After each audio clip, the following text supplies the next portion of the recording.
Hell yeah, I'm gonna get real food. I think we're doing a movie today too, which will be a nice time to eat.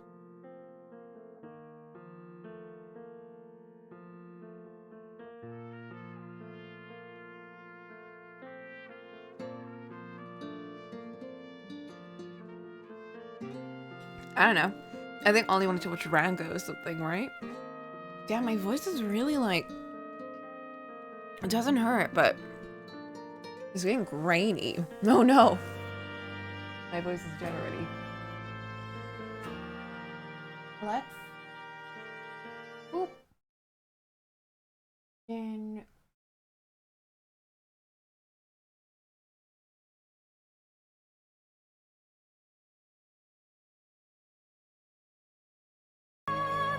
Oh, this is loud.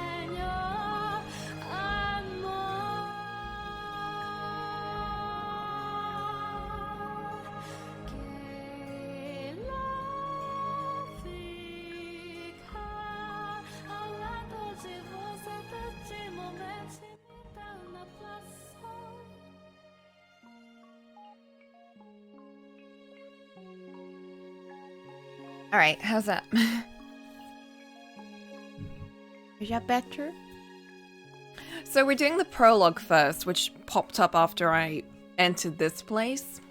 Because they're like, oh yeah, you finished the game. So then this thing turned from a question mark into prologue, and I popped in for a second to see what it was. And it was apparently Morgana talking to someone. I think the maid? I don't remember. But let's do this.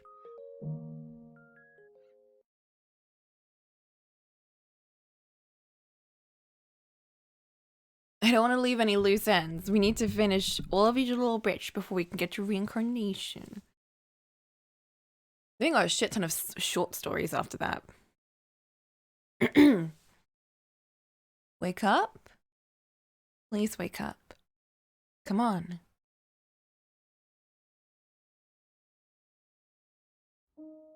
Oh. Good morning.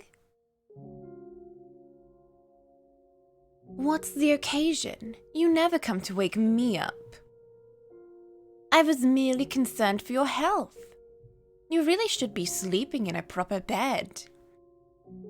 You were concerned about me? You do realize the concept of health bears little meaning for either of us, don't you? Why would I not be concerned? You are me. If something were to cause you to depart this world, the same would happen to me. Ah, right. That's true. It was so long ago, I almost forgot I told her she was me. And it would seem she still believes that to be the case. Foolish woman. What kind of herbal tea would you like to start your day with? I have some lovely mint leaves if you would like. They are wonderful for improving one's mood. I have no interest in or need for tea. That is most unfortunate. In that case, perhaps you could tell me a story? A story? Hiya, Toast. You mean the one about Michel and Giselle again? Yes, that one. I do love that story oh so very much. I, for one, am growing rather tired of it. I've told it to you dozens of times now. Now don't be like that. The best stories never stop being moving, no matter how many times you hear them. It's like I'm talking to a child. Alright then, how about this? I'm going to ask you a question, and if you give me an answer I like, I'll tell you the story again. Oh, what kind of question? Nothing difficult, I promise. I want to hear your opinion on something. Do you think Giselle and Michel should be reunited? That is far from a simple question, if I do say so myself. She would certainly be happiest if he were to return, yes. After all, Giselle yearns for Michel so much she takes the name Michelle when she is reborn. That she does.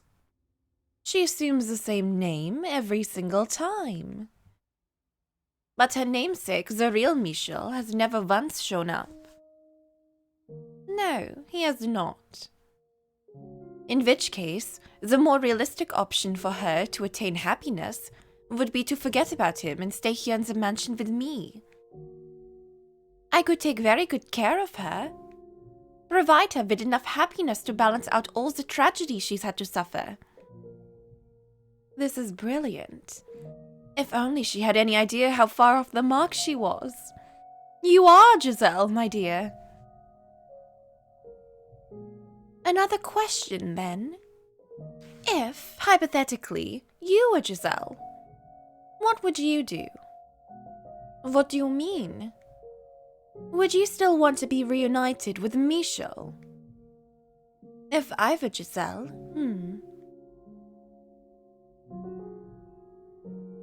I imagine I would keep waiting, yes. Someone who, after hundreds of years, has never showed any signs of returning. As long as the possibility remains, what is a few hundred years? Waiting is something I do quite well. Furthermore, I've not been through any of what Giselle has, so I would have little reason to give up hope.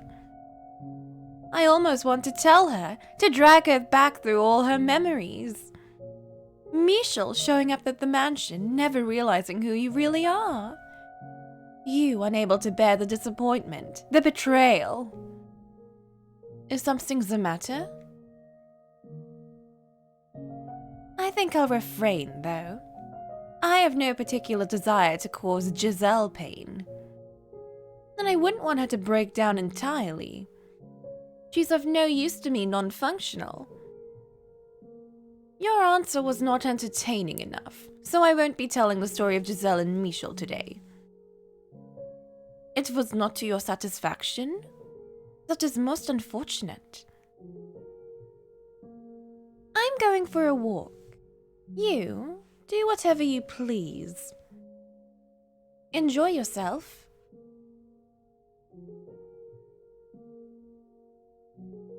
Morgana.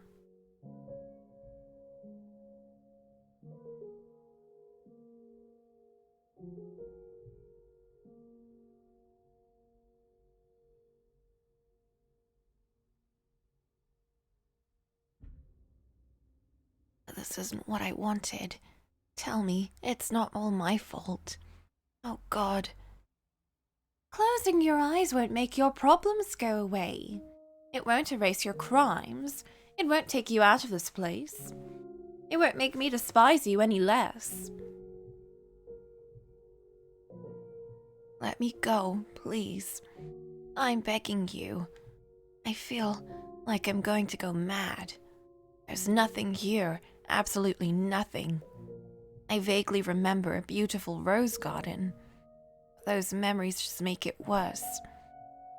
I can't stand the sight of this emptiness any longer.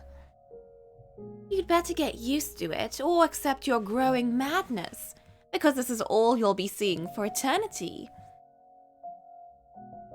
It's not my fault. It's not all my fault. Repeating that won't make it true. Tell me something, Mel. Who's the girl you cared most about? I presume you've been here long enough that you remember the era of roses. You remember what you said to your dear sister, the girl you once went to such lengths to save. You called her disgusting. You pushed her away. You were a terrible brother and person. I can't stop laughing when someone like you starts going on about how much you care, how important this or that person is to you. Empty, superficial, meaningless words. I love it.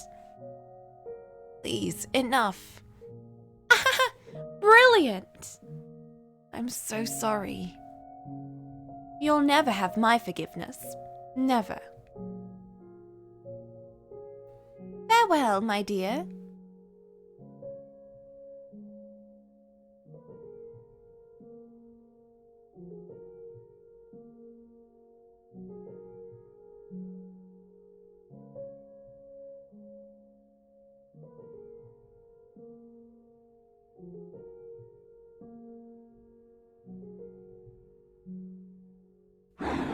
Oof.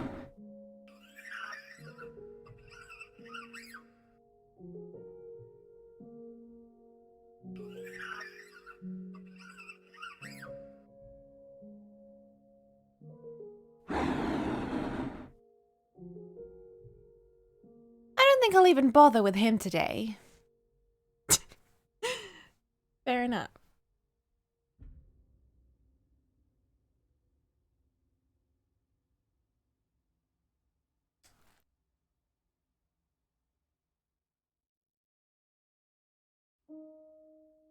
Oh, heck. Well, hello there, if it isn't Morgana. Where you going? How you been? What you up to? Want to have a little chat? You know the time. Hello!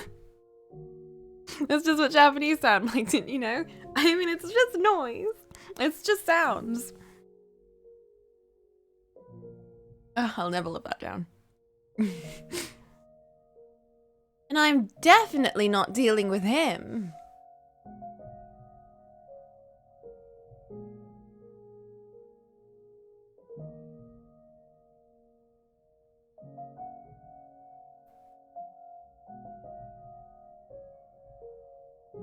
Oh, I see you finally regained the appearance of a man.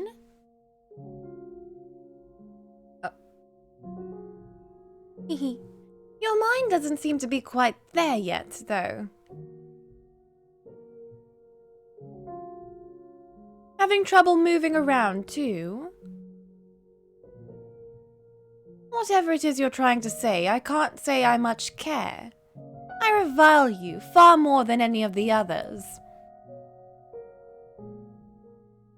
You drained me of my blood, and then you murdered me. You're the worst of them all. Enjoy an eternity of agony. Eventually, the nothingness will become too much for you to bear. The more of yourself you regain, the more of this place will eat away at you. I will say, it was quite amusing seeing someone as heartless as you try to show something resembling care for another human being. You learned your lesson though, didn't you? Ultimately, you're only capable of causing pain. So long, Lord. Morgana.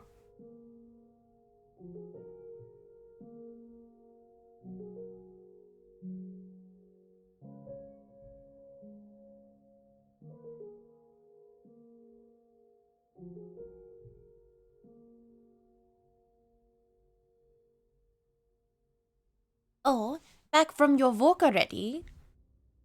Not much to see after all. What are you looking out the window for? Come see for yourself, hee. Look, there's a shadow outside. A shadow? It is heading towards the house. I do believe I see white hair, too. It must be her. My oh my, I need to get things prepared to welcome her back. Her? That doesn't make any sense. The mansion isn't in the physical world right now. How could she be here? Wait, is that... She chose a wonderful time to return. There's no one else here to take her attention. I might be able to convince her to stay with me this time. Perhaps. Giselle's gone so blind. She can't even see that's not a woman out there. Is that you, Michel? After all these years, you show up actually looking like yourself, without a body of flesh at this gathering place of souls. I must have her be my master, for I have been waiting so very long. Master? Yes, what about it? You've never once called her that. Oh, I haven't. I cannot say I remember either way. I am going to add a few logs to the fireplace. We would not want the house to be cold when she arrives. You go do that.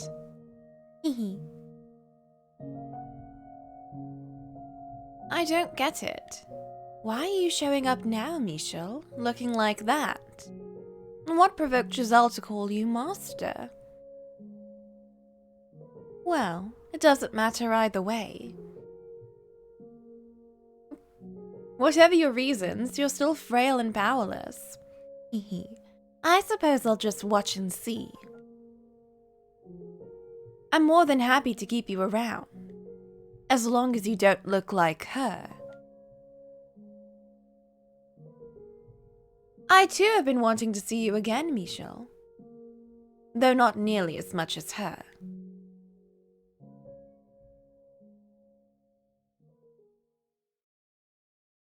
Oh, that was a prologue. Oh my god, that's so annoying. One sec.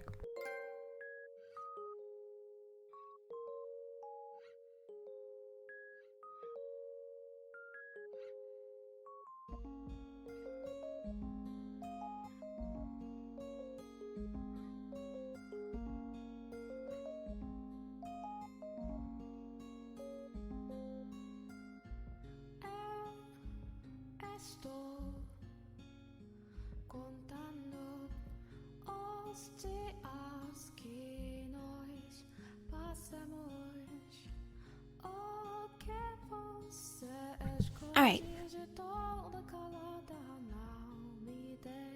It's time to do Fragment, I think. I'm just gonna finish this toasty.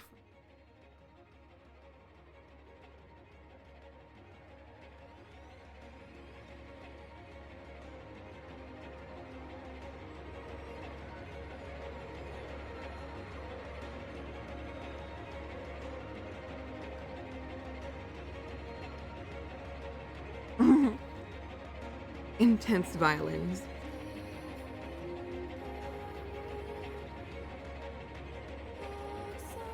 What a fitting song to represent Morgs.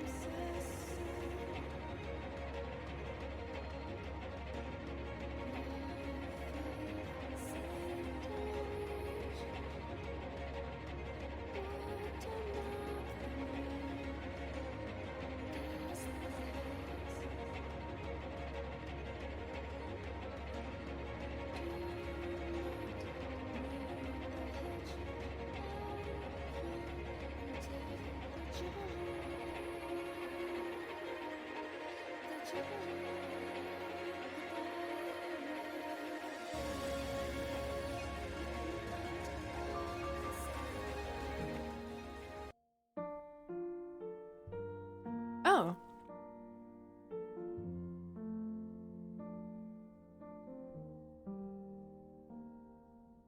That's the field from the end.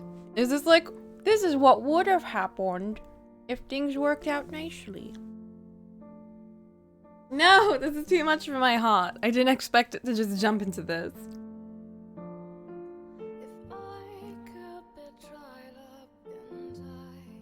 And they're playing Shiri to Fragmental.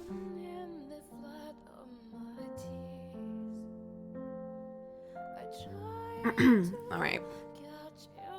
Let's rip this band-aid off.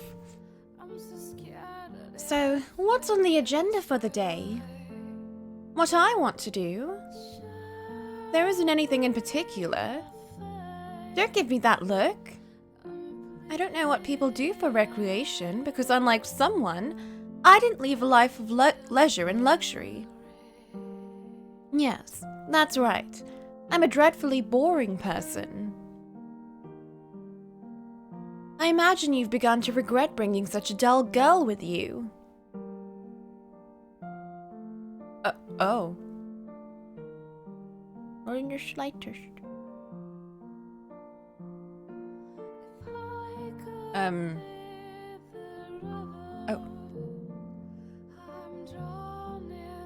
If you say so.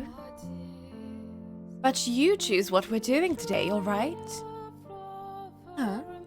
You want me to sing? I don't mind.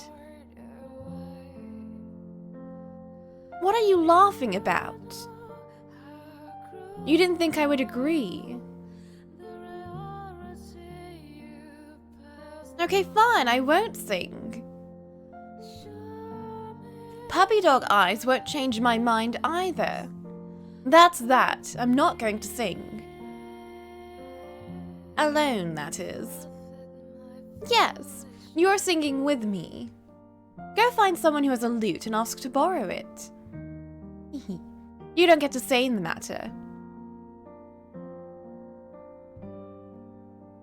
You did ask to borrow that, right? And got permission. None of the shenanigans you pulled at the festival. We need to remain on good terms with everyone if we're going to live here. Well, good. I'm glad you can manage that much. At some point, if we're going to do this again, you should purchase your own so you don't have to borrow one. It would certainly make things simpler, wouldn't it?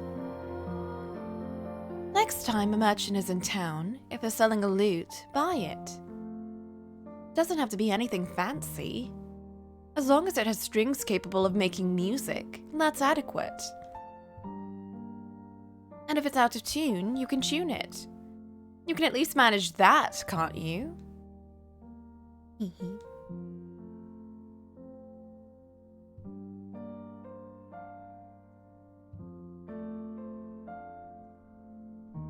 It's exactly how you described it all those many years ago. Fields of wheat as far as the eye can see, swaying back and forth like waves in an ocean of gold.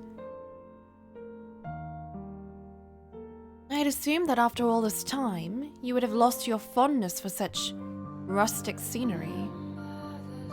That you preferred bustling cities, heavily guarded fortresses, merchants peddling unusual wares. It seems I was wrong. Thankfully. Huh? Yes, I am quite fond of areas like this. They're pleasant and relaxing. I wonder if this really is where my real father came from. I never told you this, but in my village I was revered as a saint, worshipped as a daughter of God. And to this day, a part of me still sees myself as such.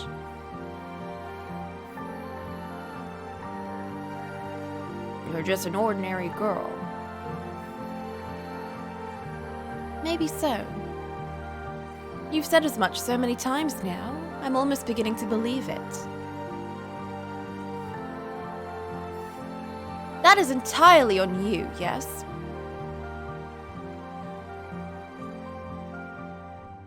If I truly am, then I have a father somewhere. One night I overheard my mother muttering something. At the time I assumed it was just a dream, but if what she said was true, my father was a mere vagrant. A man whose face I never once saw, whose name I never heard. Would you like to meet him? Frankly, I'm not sure. I wouldn't know what to say even if I did. He might not even know I exist. It didn't sound like he had any interest in staying with my mother, which does not speak particularly well of his character. If he had chosen to stay instead of abandoning her, then she wouldn't have had to lie about having a virgin birth. Maybe we could even have been a normal family, and the entire course of my life could have been different. What? What? Why is that your first reaction? You're not going to hunt him down and give him a piece of your mind, no! Any form of violence is forbidden. Not even if it's for my sake. Too many people have been hurt already. Orcs. Which isn't to say I don't understand what you mean. When you said the world would trample all over you if you didn't have the strength to fight back. As children, we were both helpless to fight back against a cruel world. But I stand by what I said. No more. I once believed you to be a weak man, but I've realized I was mistaken. I now know you have more than enough strength, enough to take lives of countless men. Some part of me always knew. Well, that's all the more reason. I don't want you to hurt anyone else ever again. To take any more lives.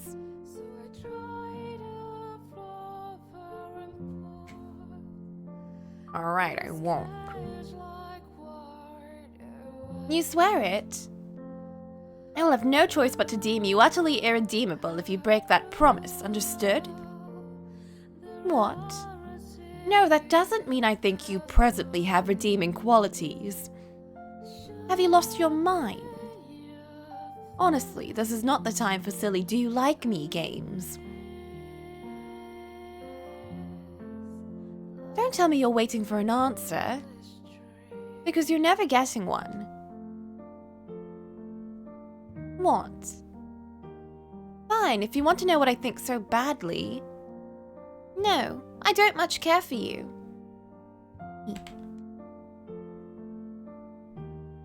Damn, rejected. Oh yes, so I was wondering. Other towns celebrate midsummer as well, yes? I see. So it's a fairly standard summertime tradition. Huh. If you asked me to go, I would not object.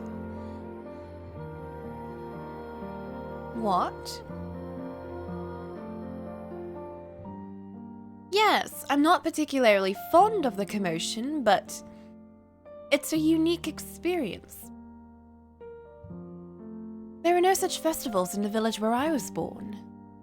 It was so small, there was little in the way of entertainment to speak of. Perhaps I was their entertainment. A real saint appearing would indeed be cause for celebration. Life in the Lord's custody was miserable. But I'm not so sure it would have been much different had I stayed. Maybe getting out was ultimately better for me. It was hardly all good times, but by any stretch of the imagination, but it did allow me the experience of a more normal world. Oh, there you go again. I've long since tired of hearing you go on about ambitions. Yes, I know. My definition of normal is too impoverished for you. I've heard it a dozen times now. But this is what I know. So climb down off your high horse and adjust. I'm not so accommodating a girl as to unconditionally support you in your endless endeavors to climb up and up and up. In fact, I intend to kick you back down anytime you start trying. So keep yourself in check. I used to think I didn't have any right to interfere with your dreams. But now I'll be doing everything in my power to stand in your way. Keep that in mind.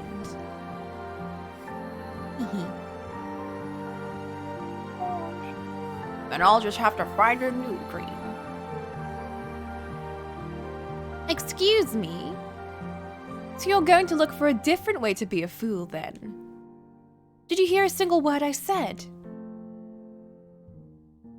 Every single one, yes.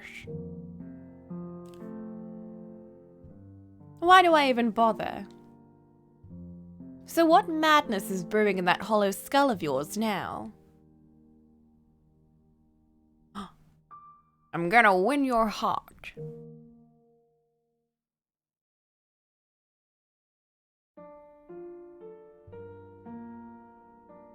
That was even worse than I imagined. You're possibly the world's biggest fool. What is it now? You want me to call you by your name? Why would I waste my breath? Listen to how many times I'm saying your name. You're not yourself today. You're never so forward. It's not right. Perhaps you ate something moldy. Besides, your name is just another word. It's nothing to get so worked up about. What are you, a child? Disappointed I'm not what you thought. I never said that. I'm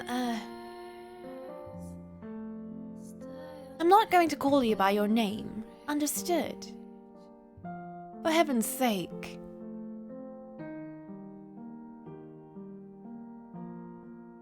Let's change the subject. The way you're silently staring at me is making my skin crawl.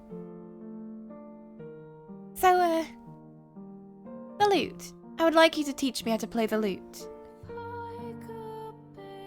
Why? Is there something wrong with me wanting to know how to play? I suppose it is unusual, perhaps. I never had the chance to learn much of anything, though. I know little of how people normally entertain themselves. So I want you to catch me up on what I missed. And don't get upset if I'm a slow study. You do have an impossibly short fuse, after all. Something else. Let's see. You know how to fish, don't you? You go to the river sometimes, as I recall. We still don't know how much about this area. Perhaps there are rivers or lakes nearby.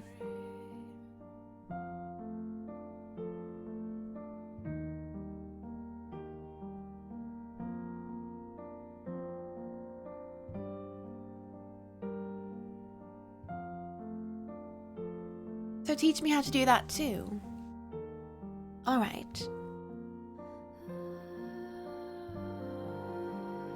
Come on, don't just stare at me. And do you know any words other than okay? Good heavens. Will you say my name? You don't know when to give up, do you? Is it that important to you? I don't want you to forget. Ah. I don't want you to forget me again. I don't want you to forget what I look like. The sound of my voice. Or how I feel about you. I don't want you to forget what we talked about. What kind of man I was. Or the time we shared together. Please. Don't forget me.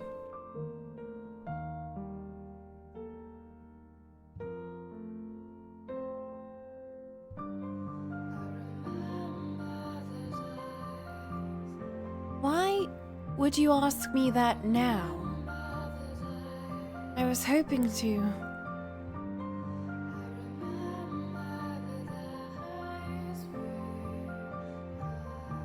If I had remembered, would anything have been any different? Could we have not ended up so far down the wrong path? If I had gone and found you, would that have stopped you from becoming what you did? No, forget it. It's not worth thinking about.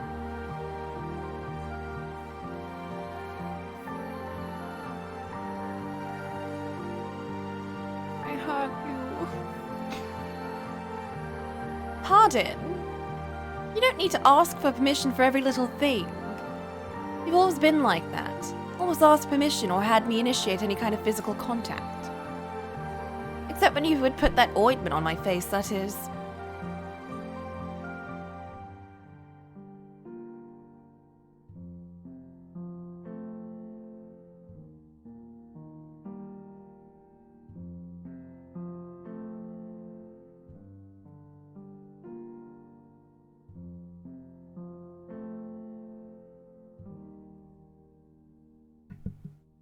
Even that morning when you carried me home, you wouldn't just pick me up. You made me climb onto your back.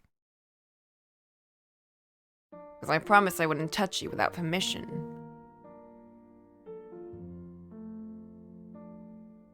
You actually kept that ancient promise for all those years. Is there no end to your stupidity? I swear. Someone needs to come up with a new word to describe you. Is it baka? Do as you please. Look at you, a grown man shaking like a fawn. Sometimes I can't tell if you have a heart of stone or of glass. Though I suppose I'm not terribly different in that regard. Unable to even speak my heart unless there's no one else around. Unable to face you except through this childish fantasy. Not even able to show any vulnerability. You once said, who knows how many years ago, that being this close has the effect of making us more open. Well, I despise you more than anything in this vast world. You showed me happiness, and then you showed me the depths of absolute despair. I have no idea what to do with you, so I didn't do anything. I couldn't do anything. What other choice did I have? Yet here you are, still lingering. After I released your soul, you went and put on a new set of shackles. What was even the point? Tell me, how many times have you tried to grasp at this illusion? How many times have you punished yourself? I suppose, if you want to think I'm just a part of your illusion, I won't stop you. This whole realm is an impossibly idealistic fantasy. That's fine. It makes it easier for me to say this. I do regret some of what I did. That I misdirected my anger. Oh yes, I still revile you, of course. But even more so, I'm heartbroken. How did it all end up like that? So far gone, so irreversibly off the path. It was my words that ultimately pushed you over the edge, wasn't it? I want to make amends. I don't need your atonement. I told you already. It's all done. No curses, no forgiveness. Nothing more between us ever again. Why then? Why am I here talking to you? It's foolish. We're hopeless fools, the both of us. But it's not my fault. This realm is overflowing with so much warmth. I can't hold back everything I've kept locked away all those centuries. But in the end, I just feel wretched about it all. I would have rather never remembered. We spent our lives trying so hard to suppress those memories, fighting against our past, just as we're doing now. All right, that's quite enough. Would you please let go of me now? Hello? I said let go. Let go of me. I love you.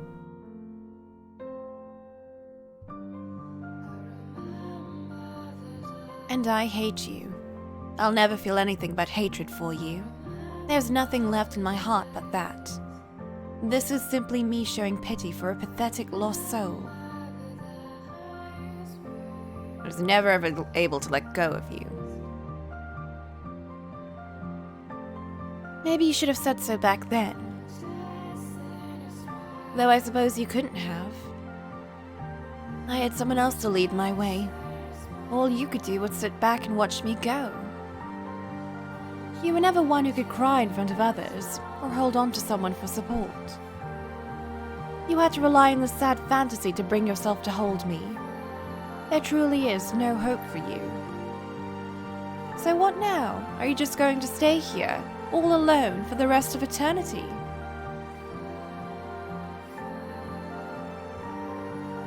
Many, many ages ago, when I was still a child, I looked up to you. I might have even had some fondness for you. What? Perhaps so. Perhaps it would have been better if we had done this sooner.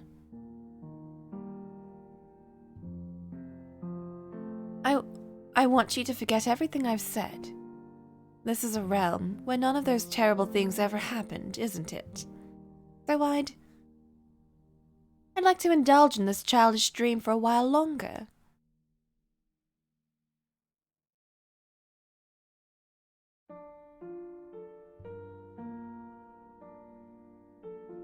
Have you finally calmed down? Act smug all you want. I saw everything. I know good and well just how sad a man you truly are. Ah. Someone's waving to us in the distance. I'm still not particularly good with strangers, but the people in this land are all so kind. And you'll be holding my hand, won't you? Of course. Let's go. Yes. Let us be off. Jacopo.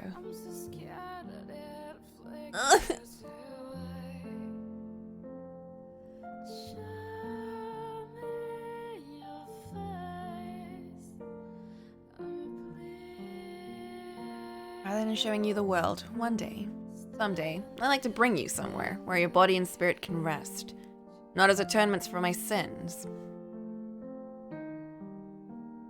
but because I want you to see it too.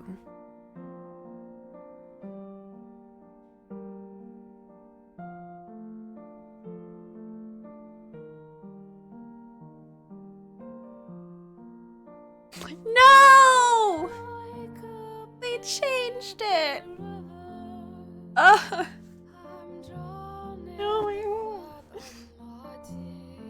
Oh no! Now it's just playing this.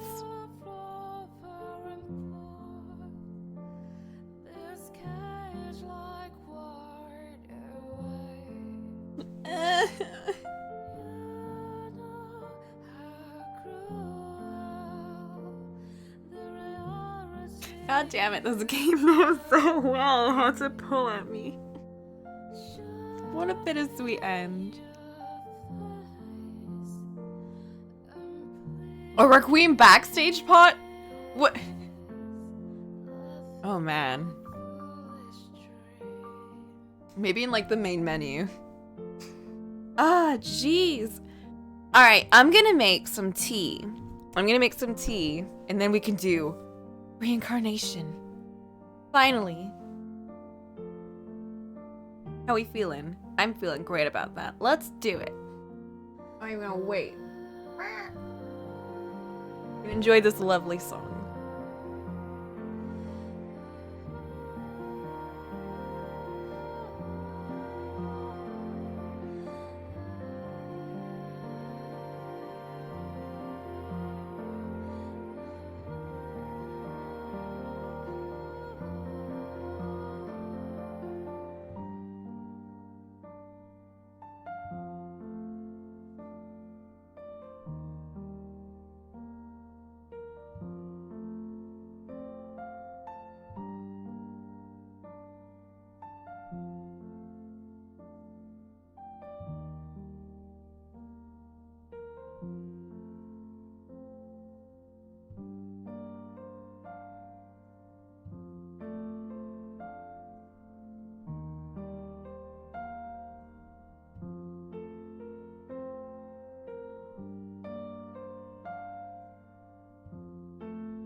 Wait, Backstage isn't in the PS4 version? Oh no! Oh heck. Wait, that means the only way I can experience it is if I have to like play through the entire Requiem on PC. Or look it up on YouTube. That's another option. I suppose.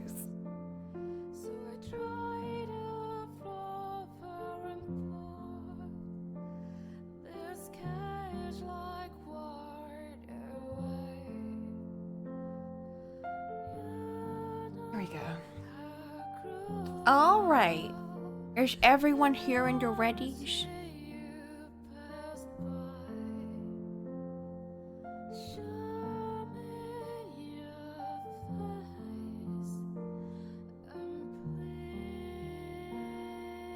Ready as I'll ever be? Let's jump in then.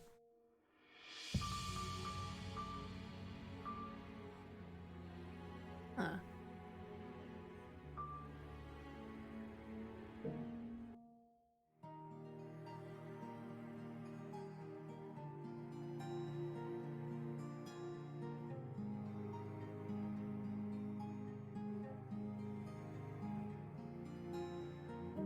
There's nothing else here, just start.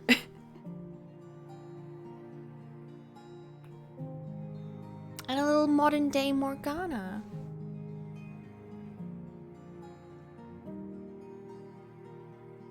Well,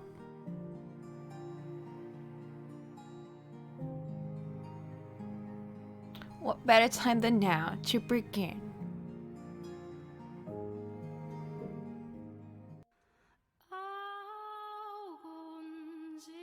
Oh shit, we're starting right at the end of the game.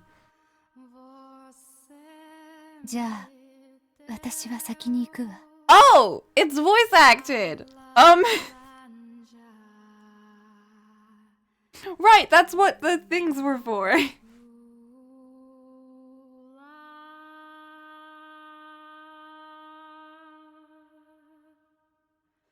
Well, I'll be off then. わかった。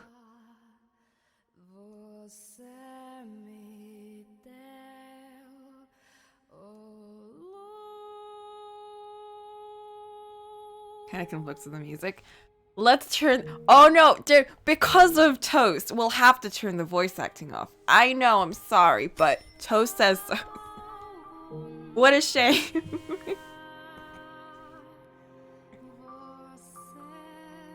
Oh my, oh no! What's the, no, I'm not looking at that.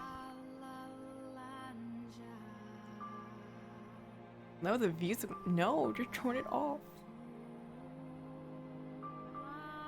What a shame.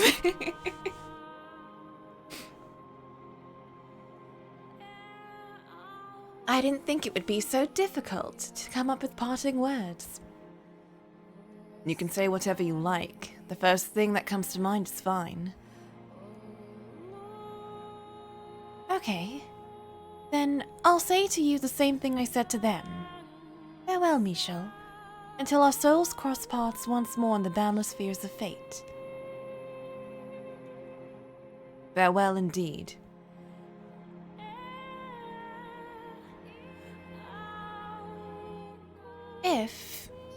However, if by some infinitesimally low chance we do happen to meet again, would you be my friend? Morgana. Absolutely. I wouldn't want it any other way. I'm not a nice person, you know. I'm nothing like the white-haired girl. I'm sure to be off-putting and rude, to cause you much grief and pain. Don't worry. I'm resilient enough to handle a little pain without pulling away. You're fine as you are. You don't need to change. So let's meet up in our next lives and become good friends.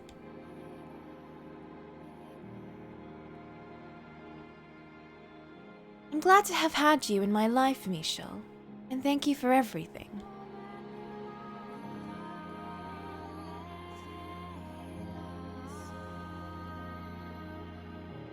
Morgs.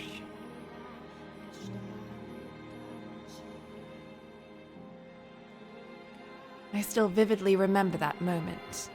The vow we made in that illusory gathering place of souls, that we would be friends in our next life. The life I now live with the memories ingrained to my soul, born into a new body of flesh. The word miracle can hardly begin to describe what it means for me to be here in this world again, to have reunited with Giselle. I believe that I'm here now because Morgana prayed for it to be so. She said she was neither a witch nor a saint anymore, just an ordinary powerless soul. She said her wishes would not cause any more miracles. Yet a miracle did occur. My new life was Morgana's final miracle. However, I still have yet to cross paths with her again. Morgana, where could you be now? Are you somewhere in this vast world? I pray that you are. By your prayers was I given life. By my prayers, may you as well. I would soon like to make good on my word and become your friend.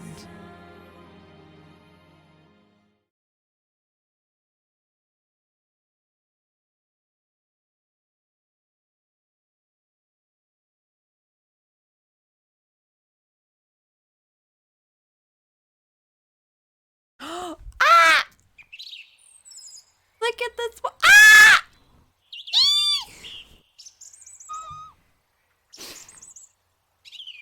It's Giselle. She's all anime-ified.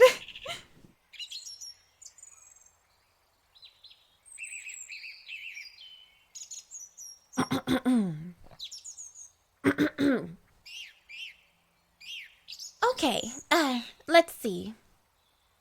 This is the bus stop where we were supposed to meet up, I think. This is such a lovely, peaceful area. Not so far outside the city and easy to get around, too. Oh, area, not even area. It's also a peaceful area, too. Did I show up too early? I mean, I did let him know I was on my way. I know it is the 11th hour here, but I'm starting to get butterflies. I'm going to be living here from today forth. Oh, this is when they moved into the nice quiet place. No, wait. Because Morgs was in the apartment. This must be the normal apartment building. Everything's gone so unbelievably smoothly. It feels almost unreal, like it is all a dream. Do I look all right? My hair's not a mess. My skirt's all straight and unwrinkled. My makeup isn't smudged. I did remember to brush my teeth, right? Oh, what else? What else? Michel! Ah! Giselle. Michel!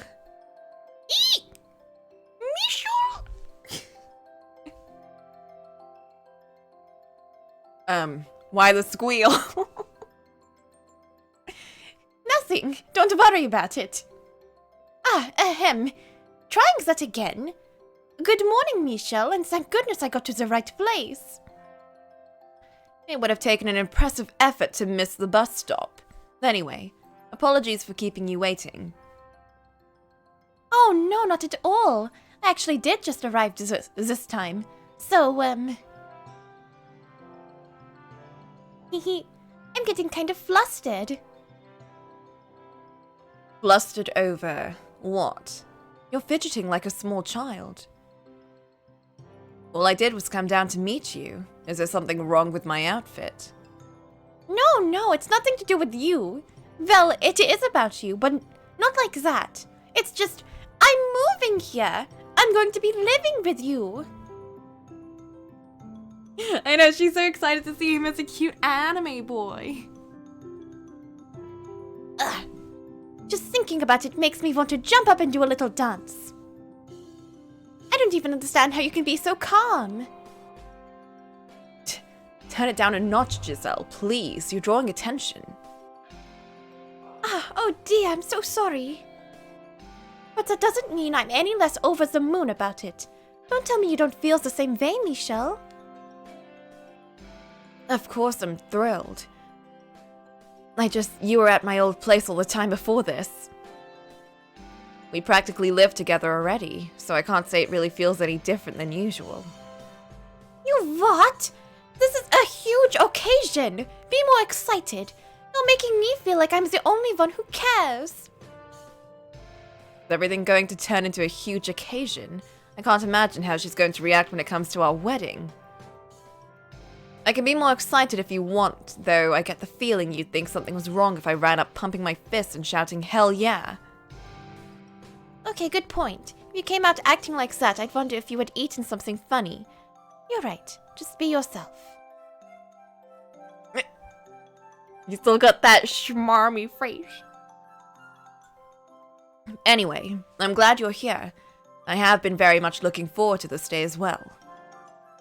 I'm glad to be here too. So how far is it to our new place?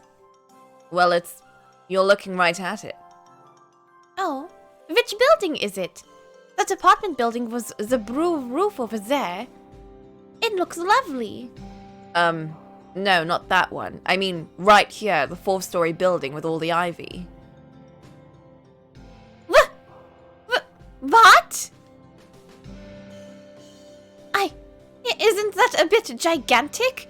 Isn't that a bit extravagant? Isn't that a bit, oh my heavens? What are your parents, royalty? How can they afford to just give you such a fancy apartment building and then go off and buy a new place for themselves? In what ways does it not count as extravagantly wealthy? Do they swim in a money vault too? Giselle, you're shouting again. People are looking at us. Ah, I'm so sorry. I got a bit wound up there. He's still rich, even in this timeline. Or Michelle. I know, what are they? K-drama protag parents? No, not protag parents. K-drama love interest parents, because they're always the rich ones. Oh heck, they're gonna be like, we don't approve of your relationship, and then bug Giselle all the time, and then throw water in her face, and then shove money in front of her and be like, leave my son alone, he deserves better. Classic K-drama. Well, the building does look nice from the outside. It's getting rather creaky and will need a good deal of fixing up. Not to mention, my parents just inherited the property from my grandparents. They're not really anything special. They're certainly not swimming in cash, no. You can't keep a property like this in the family for multiple generations without lots of money. Is that actually the case? I'm not sure. Though now that I think about it, even back then, I've never been one for a roof over my head. Huh. Things were pretty difficult in other ways, though. Michelle, promise me you won't go using your family's riches to get yourself a harem of concubines, okay? What in God's name kind of man do you think I am? Aha! I'm just kidding. I know you would never do anything of the sort, Michelle. I would rather you didn't even joke about that, please. It reminds me of my father from back then. Oh, right. I'm sorry, I wasn't thinking at all. My heart belongs to you alone. I don't have to tell you that, though. Oh my, Michelle. Oh my, he's getting so mushy. I'm so happy. These two deserve the best.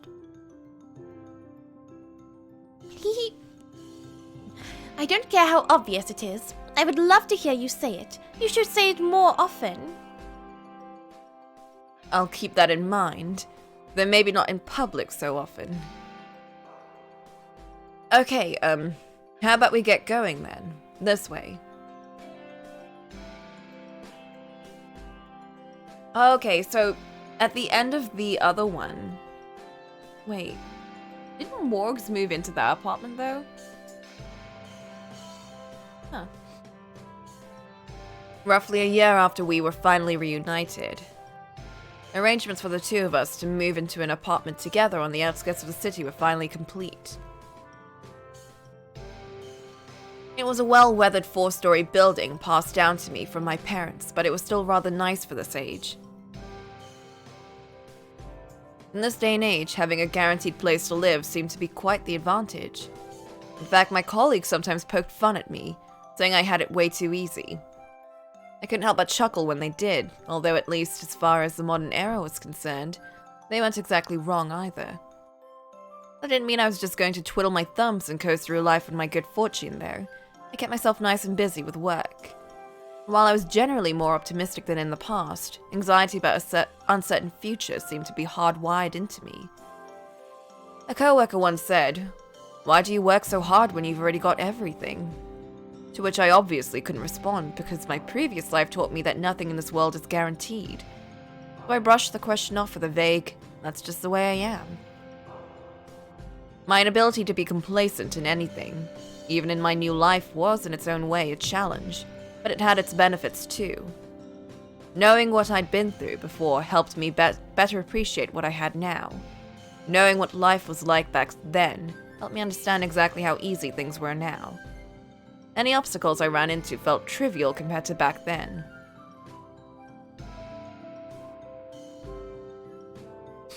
Wow, there's even a courtyard. I wasn't expecting anything like this. My parents tell me that people in this area quite like throwing parties and barbecues and such when summertime comes around. There's something just unbelievably wrong about you saying the word barbecue, Michelle. Poor Michelle. What about you? Do you like to throw barbecues too, Michelle? Hardly. What kind of madness would compel me to willingly subject myself to hours under the sun standing over a hot grill, cooking meat and engaging in small talk with people I hardly know? I should have seen that one coming.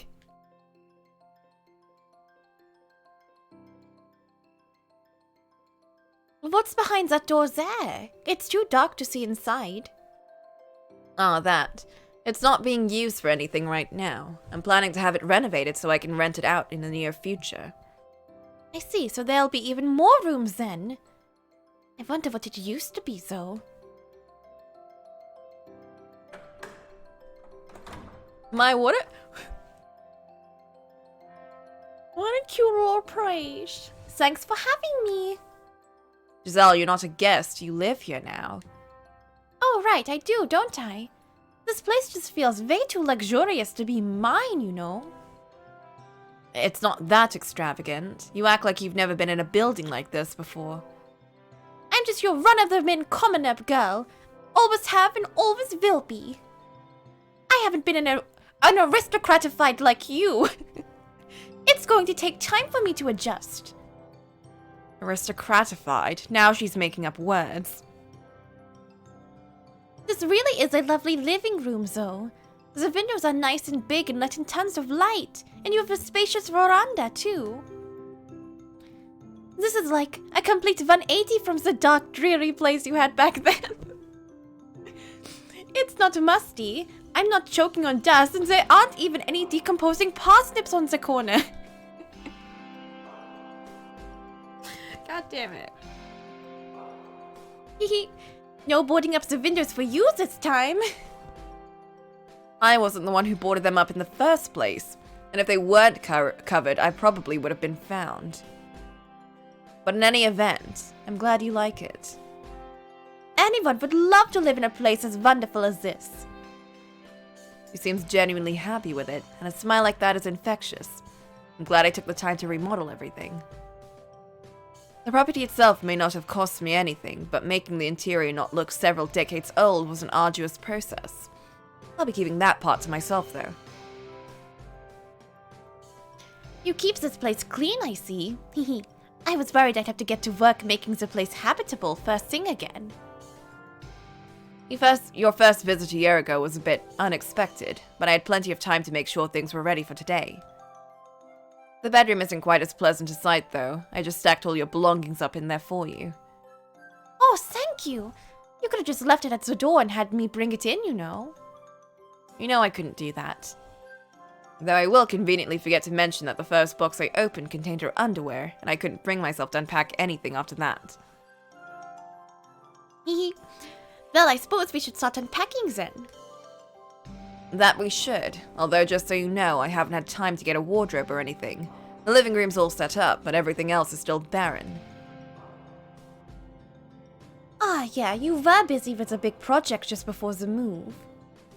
You must have been pretty swamped, judging from the awful bags you had under your eyes every time I saw you. That was part of it, yes. Mostly, I just thought you might want to choose something you liked. That maybe we could go out shopping for furniture together.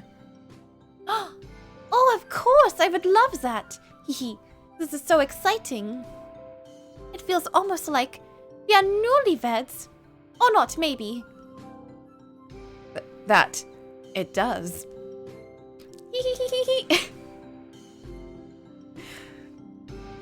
He's hee-heeing too much for me. Although I guess there's nothing actually preventing us from getting married right now, is there? That's not something I just want to throw out there casually. I'm pretty sure she feels the same way. We moved in together, might as well get married while we're at it. Probably wouldn't go over very well. What if I'm overthinking this whole thing, though? It's Giselle. There's a good chance she'd be happy no matter what the circumstances. Not to mention, it would be out of character for me to get on my knee, pull out a bouquet and ring, and propose to her beneath the moonlight. I have a bad enough tendency to try to find the perfect moment to say something, only to never end up doing it.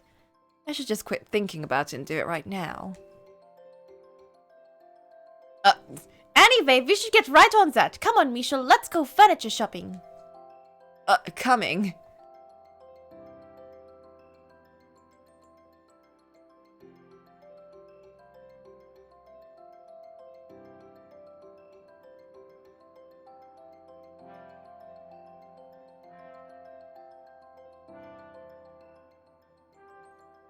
Phew, there's so much to choose from.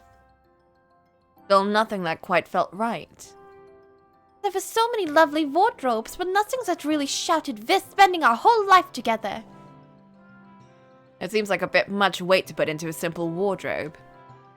But I did get a bunch of catalogs, so let's look at them later. We'll sit side by side and flip through every page together, one by one. How long is it going to take to get all our furniture if we're going to these lengths for a simple wardrobe? Online shopping is also an option now. We could always look for something nice that way. Maybe, but I enjoy wandering around different shops with you more. You can't build up a good attachment to your furniture by just clicking add to cart on some big internet store. It's better to see all your options in person and discuss what we think fits best. I'm not sure I see how there's a difference, though I do agree it is a rather enjoyable experience. That said, if I were doing this with anyone but Giselle, I'd have thrown in the towel and bought the thing online straight away. I worked up an appetite from all that walking. You want to get a lunch somewhere nearby while we're here? Yes, let's. There's a nice place not too far. What? Uh-oh! You what? Can't just drop that on me out of nowhere, bitch! That was quite the shout. Someone in an argument, maybe? I get the strangest feeling I've heard that voice somewhere before. He's right. I recognize that voice too. Normally, I prefer to get as far away from trouble as possible. Let's get a closer look. Oh my god! And then it's Mel. Oh no.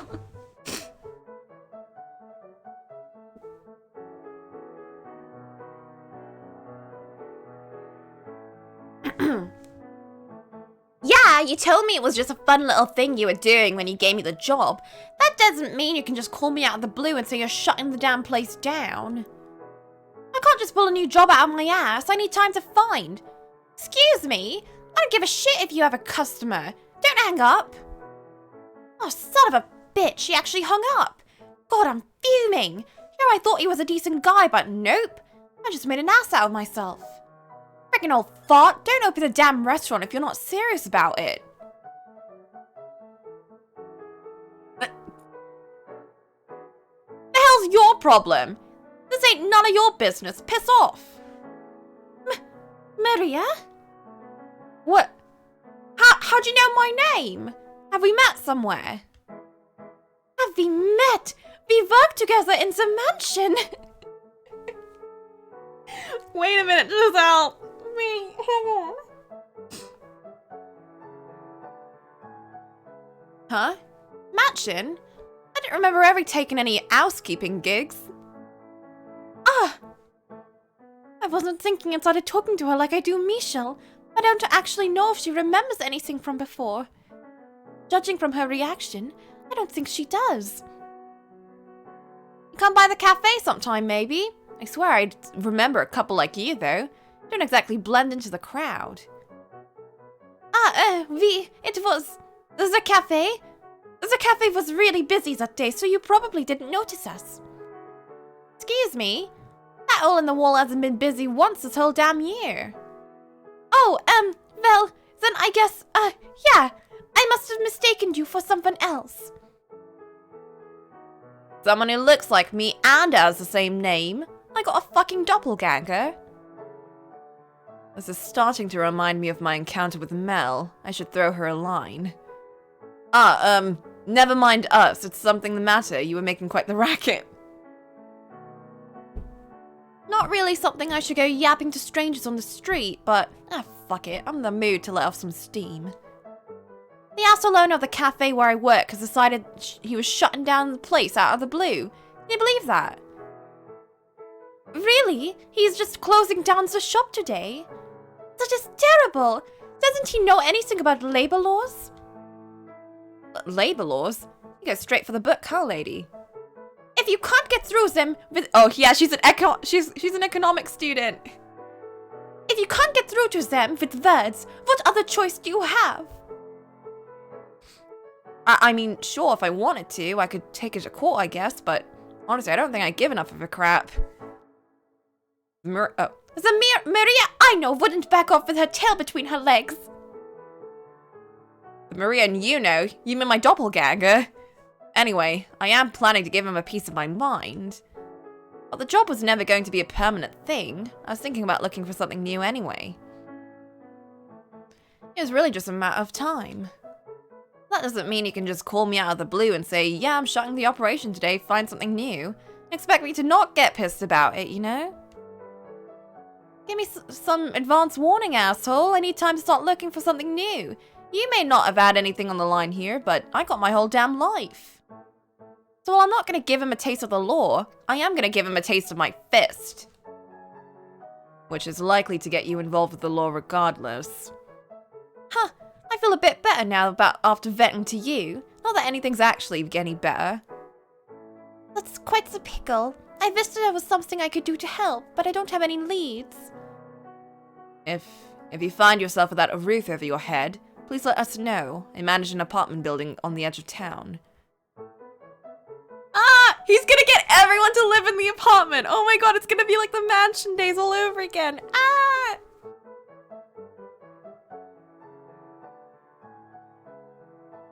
Maria? What are you guys, like, con artists or something?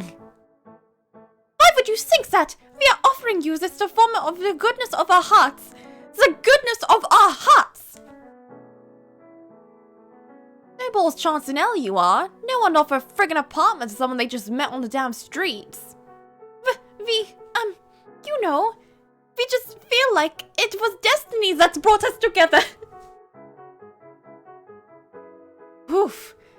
You're totally con artist, lady. Either that or you're trying to trick me into joining some shady cult. I swear, we just want to help, nothing more. I realize you're skeptical, and that's perfectly understandable. We are genuinely concerned after hearing what you're going through. We have no intention of forcing anything on you. I know it doesn't prove I'm telling the truth, but here's my business card. Hopefully it'll at least help you to put your mind at ease. Wow, you're not fumbling through your social interaction for once. Normally, I'm the one who has to get you out of your own messes. That was how many hundreds of years ago?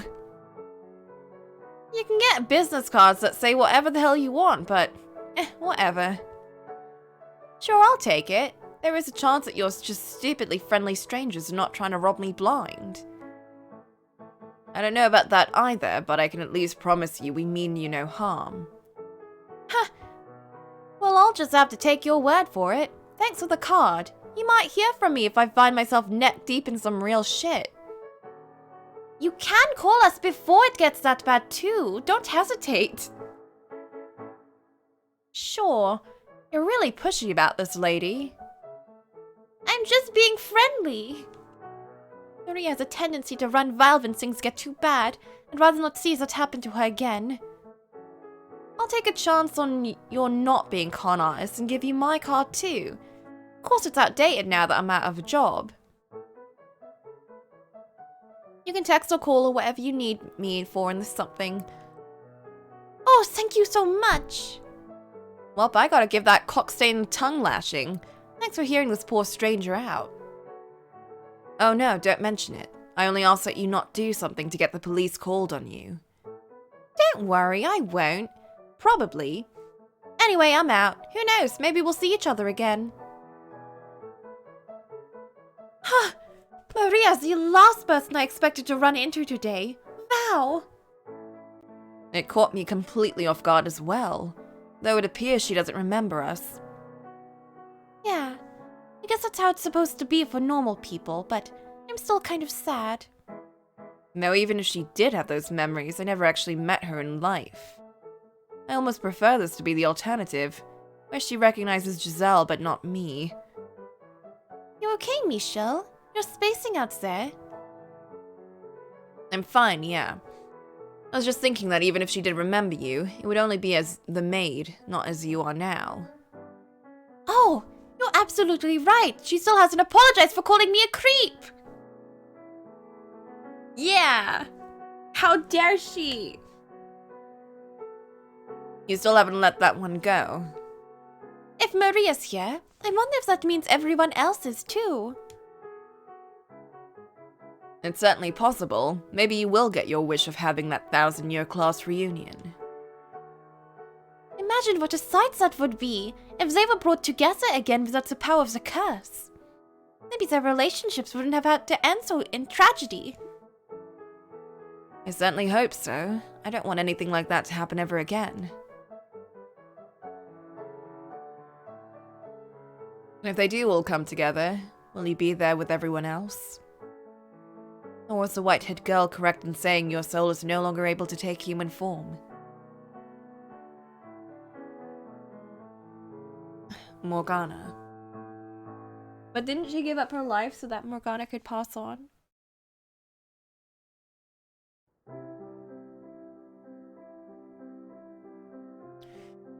We had memories of the distant past, not merely of when we were children, but of our previous lives.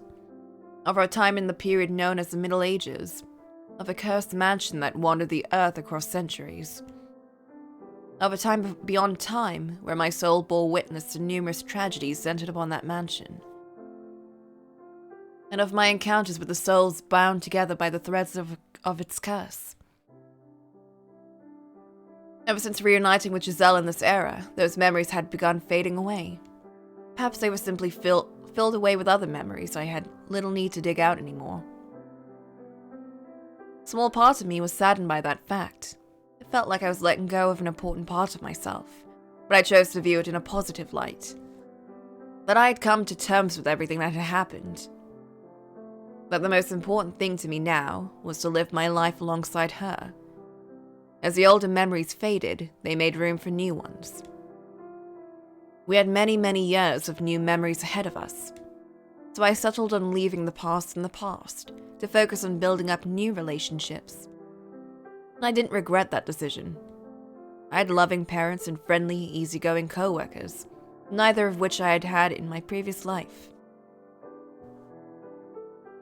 Hatred and animosity were no longer constant fixtures in my life. I couldn't say my life had been entirely ridden of fears and anxieties, though. There was still the issue of deciding who I was, what I wanted to be. But I had reached a conclusion on that as well. My body, the source of so much pain and suffering, the cause of great tragedy and something I had been conditioned to be ashamed of, was now simply a part of who I was, not the cause of any sort of concern. Which is to say, I was free. With this newfound life of my own, I felt no need to cross paths with those from my past life, and could instead focus upon forging my own path.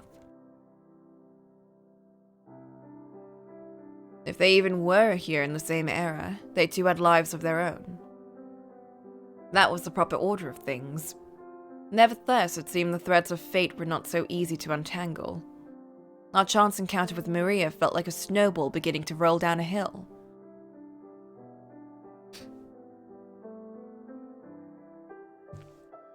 We talked at length about our past lives, both on the way home and as we ate supper.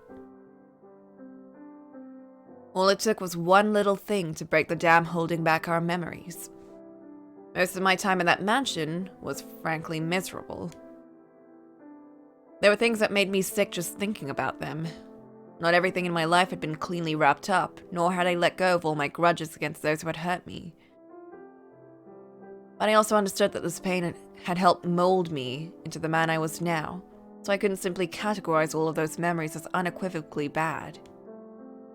While I could hardly say I valued them, I did feel that they were important to who I was. And I hoped that if Morgana was in this world as well, if she had all her past memories like the two of us, and they were not merely a source of pain for her, while our memories allowed us to move forward, it was just as likely hers would have the opposite effect. So for this girl whose existence I couldn't even be sure of, I prayed that her past would not become her ball and chain.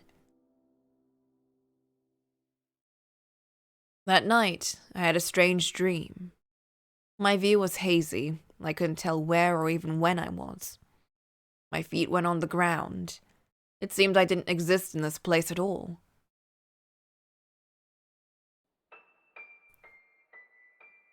I felt as though I was looking down upon someone, as though I was lurking within them, as though I was part of the world itself. A voice crying in despair, tears rolling down cheeks, slouched shoulders near but forever out of reach. It wasn't unlike the dreamlike worlds I had traversed countless years ago, powerless observer of events long past.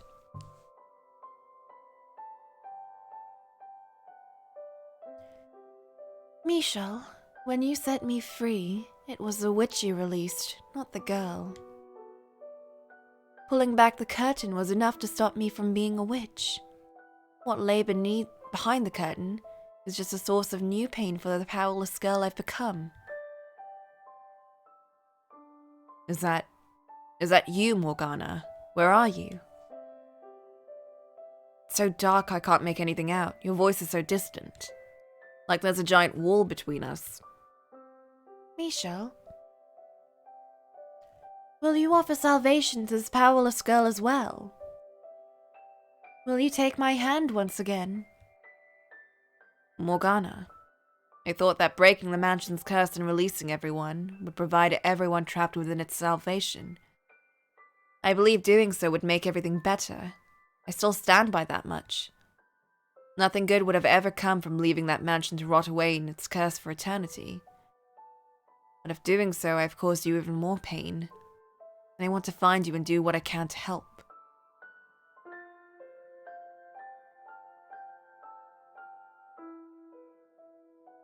I'm just not sure if that's the right thing to do. If offering you my hand once more will actually provide you the relief you need.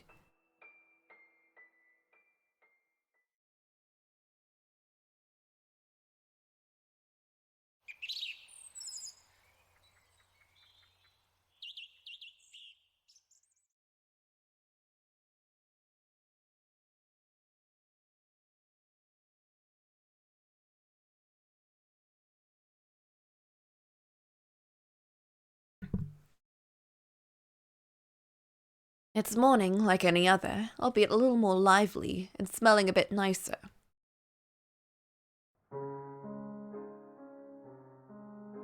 Oh. Ah, good morning, Michelle. Breakfast is ready and waiting. Good morning, Giselle. You're up rather early. You could have woken me. I'm more than happy to help too. Unlike my previous life, I can handle most day-to-day tasks well enough.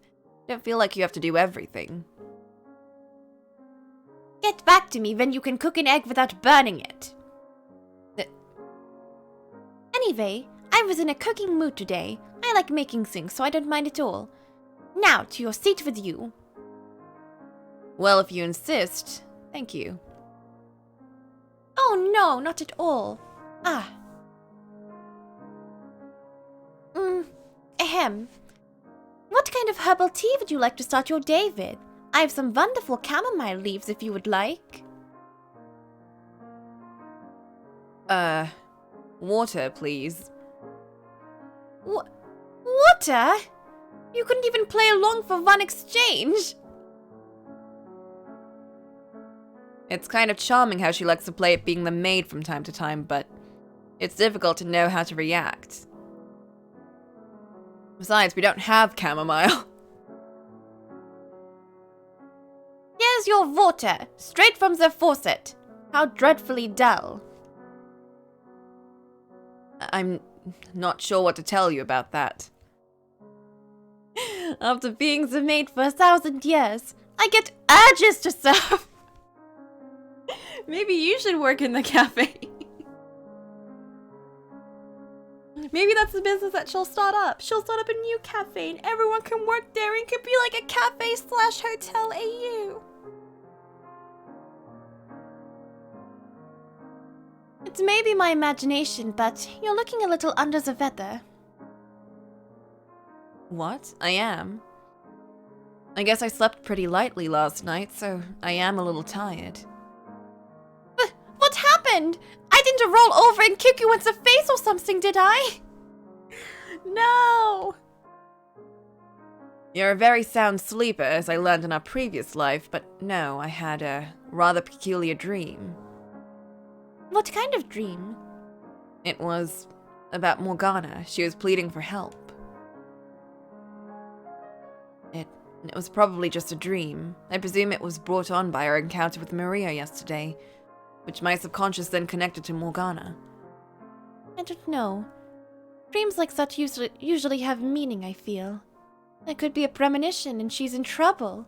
Maybe it's a sign of some sort. You certainly are taking this dream quite seriously.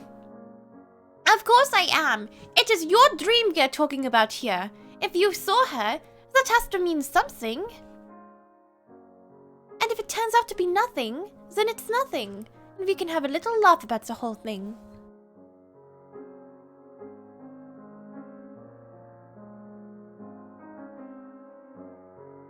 I just realized this is Giselle's theme, but in like piano form.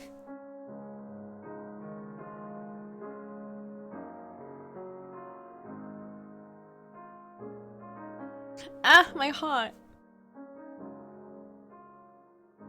But assuming the dream is a premonition, it means she is alive now too, and she's going through tough times. We have to find her and help her through it. You're right. Did anything else about the dream stick out to you? I'm not sure how to articulate it, but the dream was very hazy. I'm not even certain it was based in the present. Huh? What do you mean? Do you remember when the two of us attempted to change the past? Of course, I remembered it vividly. The well we went to was a recreation of the past as opposed to the real thing. But your hard work there convinced everyone to be better, and you even managed to clear up Morgana's misconceptions. No one can deny that. So what about it? One night while we were there, I had a dream in which I encountered Morgana, not as a witch, but when she was still alive as a saint. It was a dream of a time no longer. And you think last night's dream was the same sort of thing? It felt similar, yes.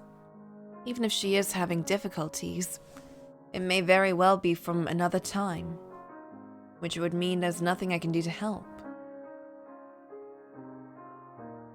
To say nothing of the fact that we don't even know where she is. So while it is curious, I don't think there's much to be gained in worrying ourselves to death over it. We could sketch a picture of her and put up missing posters. You make it sound like she's a lost cat. But we wouldn't have a good answer for anyone who wanted to know what our relation to her was. We knew her in her past life, would get the cops called on us 9 times out of 10. We'll do what we can. Besides, I expect we will cross paths again, assuming our fates have not been permanently rent. Absolutely. We ran into Maria after all. There's no reason to believe she'll be the only one. And if we do meet Morgana and she's having trouble of some kind, we will do everything we can to help her through it. Yes, we will. I suppose there's not much room for us to refute that stupidly friendly accusation, is there? Morgana was in large part responsible for Giselle's centuries-long tragedy. But she holds no grudge over that, and even actively seeks to offer her a helping hand. This isn't the first time either. What are you laughing about? I didn't say anything funny, did I? Nothing. I was just thinking about how blessed I am to have fallen in love with you. Huh? Where did that come from? You've always been such a brilliant light in my life, both this one and the last. Oh! You can't just pause that on me first thing in the morning. Also, you are the same to me, so... Oh, jeez! Now breakfast is all cold. Come on, let's hurry before it gets any worse. Asks me to express my love more often, but whenever I do, it ends up like this. God damn it!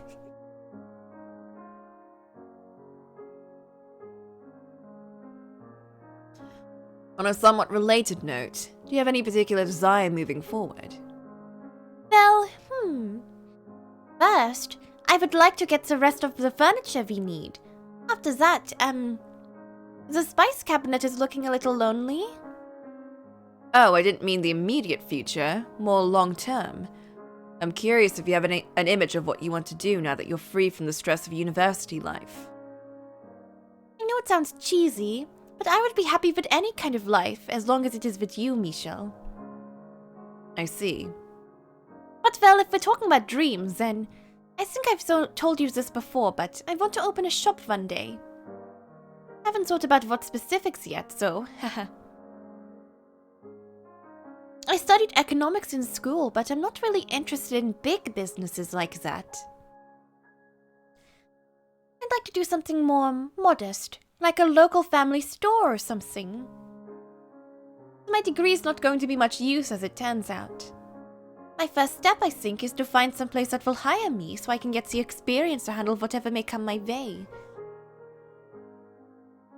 After seeing what Maria went through, I know I can't just take the first things that falls into my lap. A shop. A shop. Oh! That's what they could use that one room for.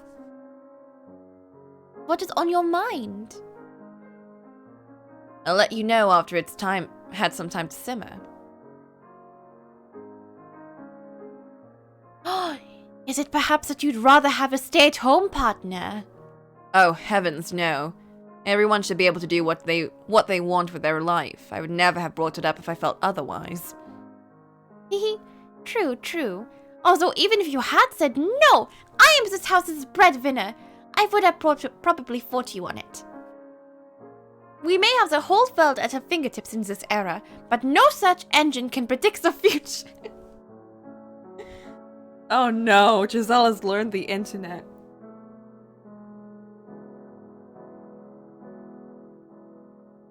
And if ever the time comes, I need to be able to support you.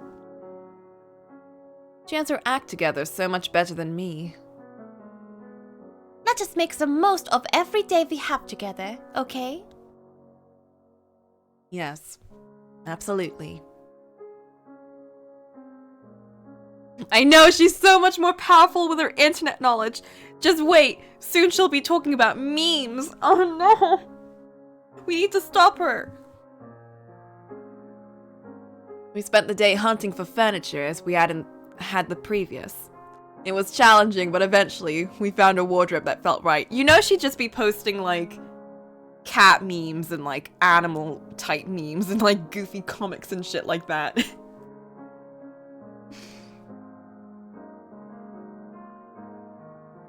She'd be all over cat videos.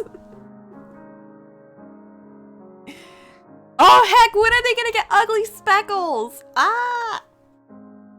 It was challenging, but eventually we found a wardrobe that felt right. Mark 3. We found dishes, toiletries, and a number of other daily necessities. With everything in its place, our new apartment finally started to feel like a real home. Once we made it past the hurdle of actually moving in, life quickly settled back into its uneventful routine. The fact that it had been a full year since we were reunited made it easier to smoothly transition to normal everyday life. Oh god, she's gonna look at Morgana like she's a cat and adopt her. Ah! Time trekked onward, my days busy but largely unremarkable, with no further unusual dreams to interrupt them. And then, before I realized, a week had come and gone.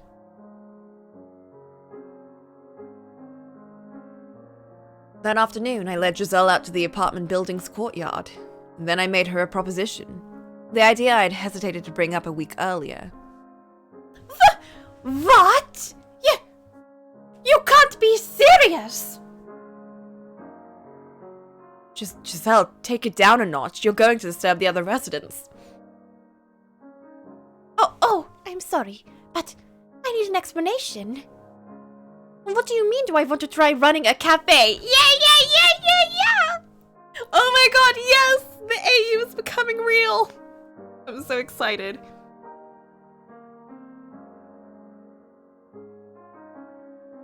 Her face was practically pressed up against mine, and there was a blaze in her widened eyes.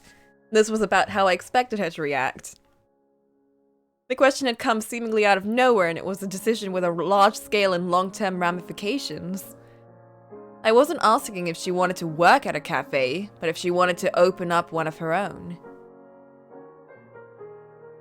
Ah, yes! This is the best. The unused space on the ground floor that Giselle had asked about in her first day here had in fact used to be a cafe run by an elderly couple. Eventually, it got to be too much work for them to physically handle at their age, and they shut down the shop, leaving the space unused for some years. Among other reasons, the furnishings and equipment were old and needed replacing, so no one stepped in to take over the business. The fact that the property was on the edge of town rather than the heart of the city also kept a lot of prospective replacements away. Though the biggest reason was, no one had been actively advertising the space's availability. Not that I had thought "for rent" sign over the window would even bring anyone in. Nonetheless, it felt like a waste to leave the space unused. I'd originally been planning to renovate it into another apartment. As the owner of the property, consolidating it all would make my life much easier.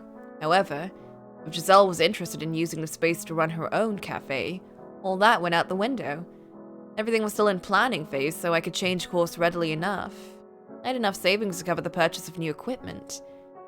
My parents would also likely try to help, but knowing us, Giselle and I would probably want to handle everything ourselves. Even after explaining everything, Giselle seemed far more perplexed than pleased. She wasn't serious, or no?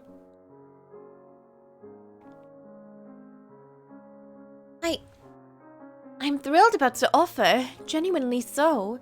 It's just, owning a shop was more of a fantasy than anything, and I have never actually given it any serious thought. Most importantly, I don't have any experience. I've done some part-time work, but that is it. I'm not even remotely qualified to run my own cafe. I just got out of university. That much responsibility would steamroll me. I hesitated to bring it up because I was fairly certain your reaction would be just that. Having a workplace be that conveniently close. Yeah, I know! I'd be like, holy shit! Yo! Give me that shit. Give me a beautiful cafe that I can run.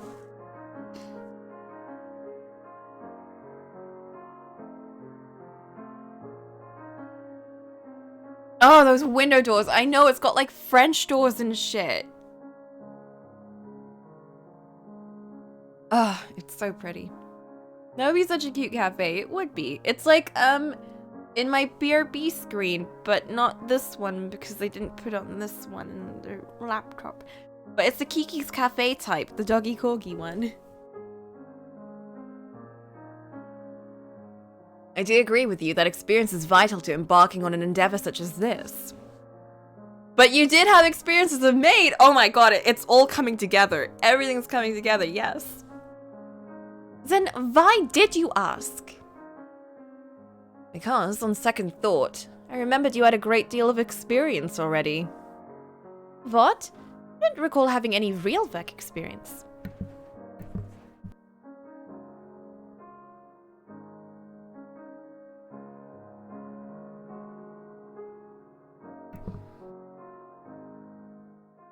Not presently, no. As you said, you're a young woman fresh out of university. But there's more to your story.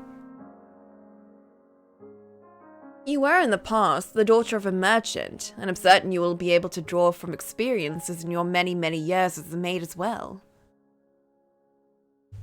And you were head maid. But this is nothing like that. Working in a mansion and working in a restaurant are two completely different skill sets. The work is certainly not the same, and times have changed, but I don't think the skill sets are necessarily that different. Both require you to be mindful of other people's needs and desires. Mindful of others is the last thing I was ever as a maid. I think you'll find that not entirely true. Even as a maid, your heart was still present. Yeah, maybe you should... One sec.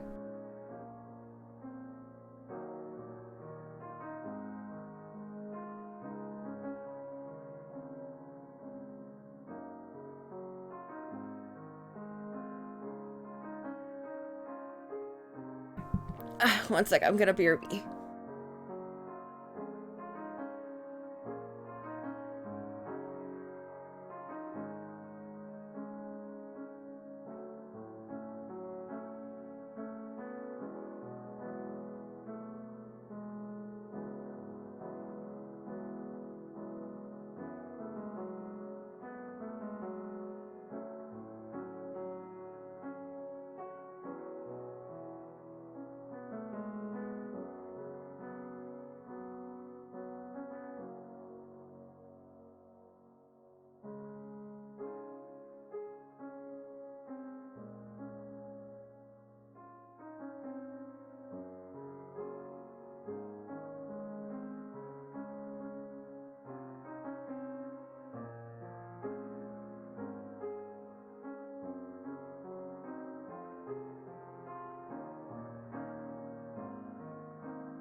Whew. Alright, I'm back.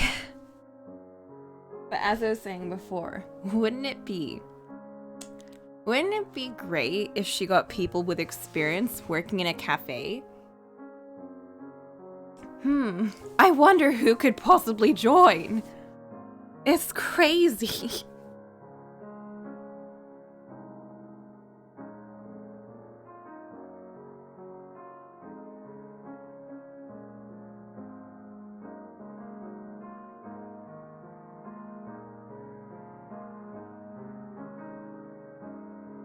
Oh heck, is your flint too? I can't proceed here. Okay, you're here. Confirmed. You let the puppo out? Nice you. We all did our thingadoos. And now we find out Giselle becoming your cafe owner. This is like the best situation, right? This is like heckin' Hollow Knight AU Cafe come to life. Like, hey, this is a really dreary world. How about we make a future where everyone remembers their shit? But they live a nice life instead. This is like an AU, but actually given to, like, canonical AU. I love it. It's not even an alternate universe, it's just a future. It's so good. Now, of course, this is entirely your decision. The path is available to you if you are at all interested in taking it. That said, I believe it's perfectly fair to take an opportunity present before you, even if you feel you lack the experience to take proper advantage of it. And if you do, I'll be there to help you with anything you need.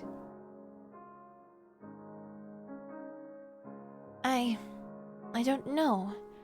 It doesn't feel right to just have it all dropped into my lap. Don't get me wrong, I'm thrilled. I'm just not sure how I feel about having everything handed to me on a silver platter, like I didn't earn it myself. And then I have to wonder, what if I mess everything up, which I know isn't a good attitude to have before even trying. But the renovations are going to cost money, and then what if it all goes to waste because of me?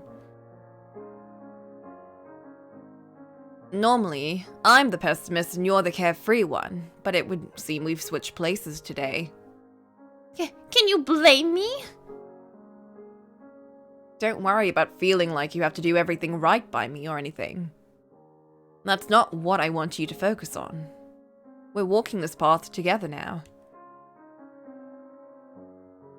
If you're hesitant because you're afraid you'll make my life difficult, please don't be. Also, you said it doesn't feel right to have it all dropped into your lap, but all I can provide you is the foundation. You're the one who'll actually have to build upon it, Giselle. There'll be many challenges, it won't be an easy task by any means. Perhaps you'll simply stumble and falter along the way. There's nothing wrong with making mistakes. I'll always be there to help you get back on your feet. Whatever you want to do, that's all I want as well. Anyway, well, that ended up kind of rambling. The point is, I'm not going to force you to do anything. We are walking this path together now. It almost sounds like a marriage proposal. Well, that was the intent. Oh my!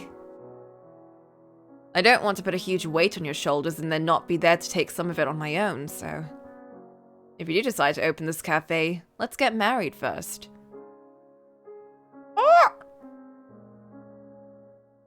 Not that our getting married is conditional on you. What? Giselle?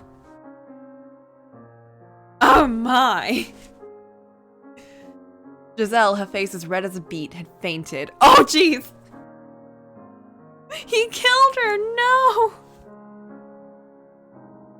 Waking up the courage to speak those words had taken a lot out of me, but no amount of preparation was enough for her actual response. We were already living together, so the matter of marriage only made a difference on paper. I suppose I may have underestimated the potency of the word itself. I tried to be as casual as possible about it, too.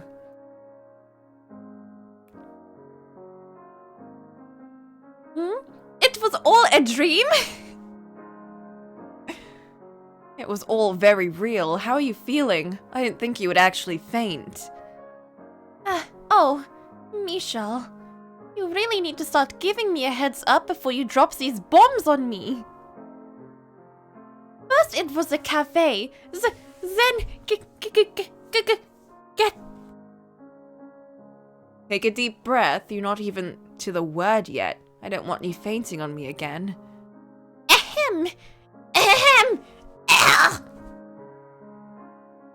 Then it was this talk about getting married, which came totally out of left field. I can only handle so much at once. My apologies. Timing and mood are not my strong suits, it seems. That said, I am elated. But could I have some time to think about the cafe?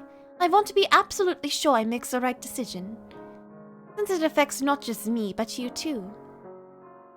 Certainly. Take all the time you need, but please try not to work yourself up too much over it. Okay, I'll try.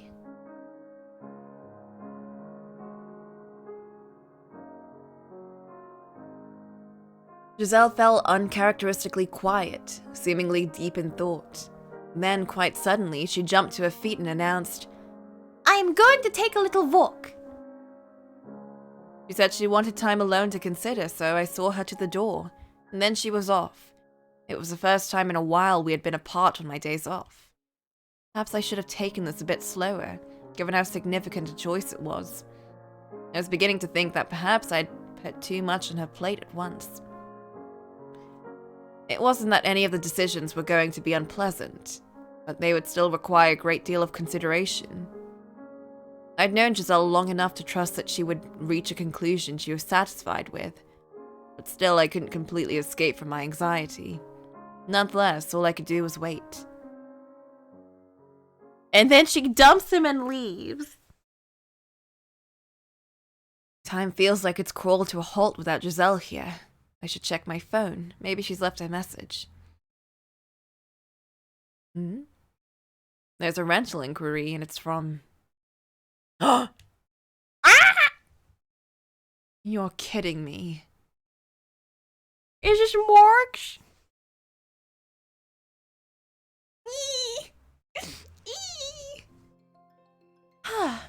We really have swapped places today.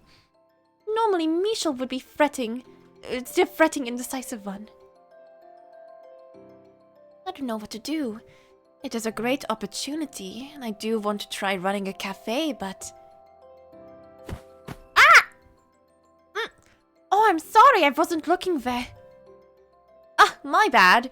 I was screwing around on my phone and... Oh no, she was looking at memes. Of course she would be. It's Maria.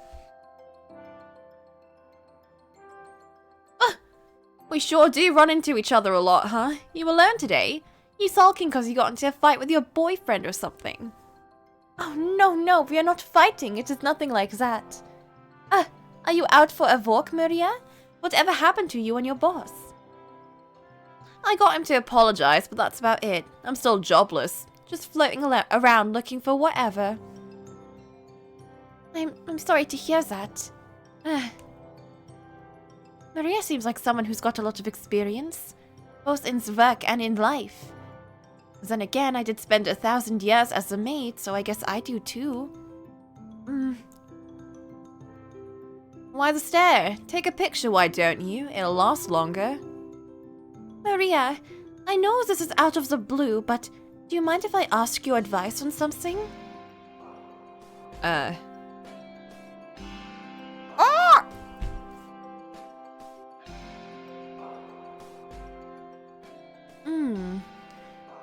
Well, that's something alright. And now you're on the fence about whether to go through with it or not. In a nutshell, yes. Don't mind me being blunt. I don't know what the hell the hang-up is. Your boyfriend, Michel, was it? He said he'd help you out, right? If you're just scared of screwing up, well, we'll never get anything done with that attitude. Now, if you don't want to, that I can understand. The whole thing sounds like a huge pain in the ass to me. Oh no, I absolutely want to. I keep thinking about all the things I could do with it. How I want to decorate, what type of things I could have on the menu, what our selling point should be. Oh, I'm getting excited just thinking about this too. I'm having so much fun just imagining it all. So again, what's the hang-up? I think I'm a little anxious because everything's going too well. It wasn't anything I did to get here, after all. It's all just been handed to me on a silver platter. I know most people who try to open a cafe have to go through so much more. They have to fight so much harder to get to where I am.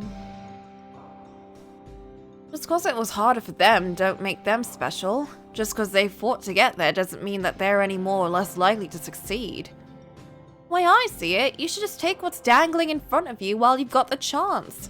Who knows how long it'll actually be there? Spend too long telling yourself you don't deserve it or you're not ready. By the time you think you are, it might be long gone.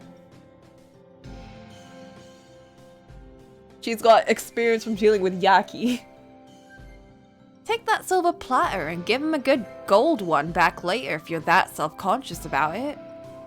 If you're worried people will think you got it easy, who cares? Let those assholes think whatever they want. Maria, I mean, even I'm thinking like, what the hell's this chick's problem? I'm out of a job here and she's worried about being too blessed. I walked right into that. But we're different people with different lives. Holding that against you ain't gonna make my life any better.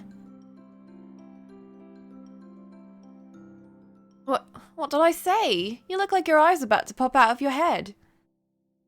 Oh, nothing bad, don't worry. It was really nice actually, which kinda surprised me. I mean, this is a person whose grudge against Jacopo sparked their tragedy back then.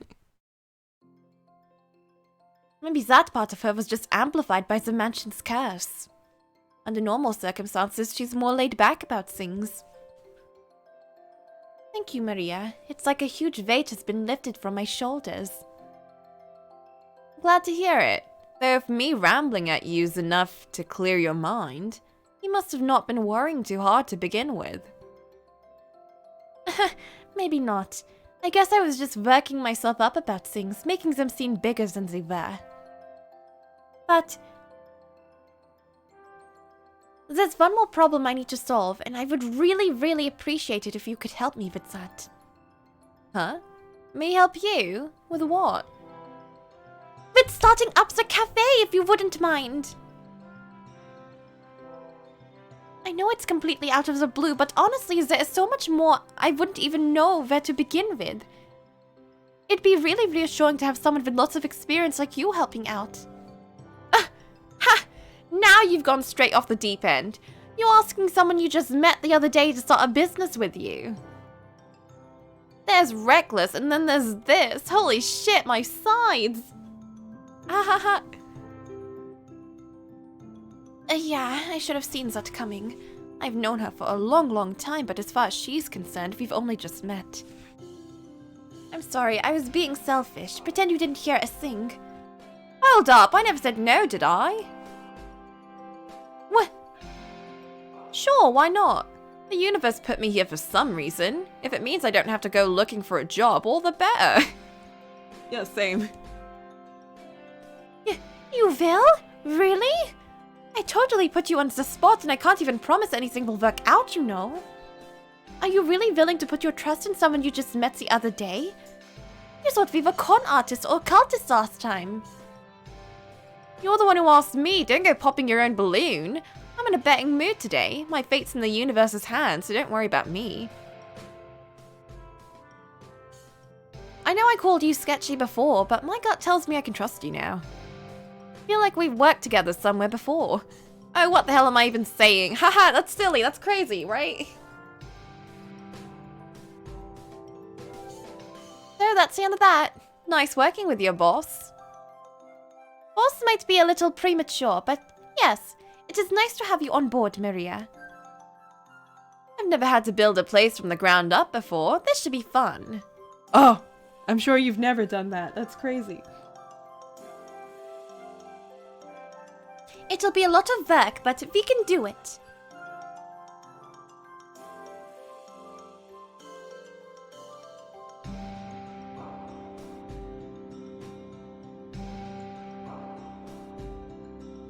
When Giselle returned, it seemed as though all her apprehensions had vanished in a puff of smoke.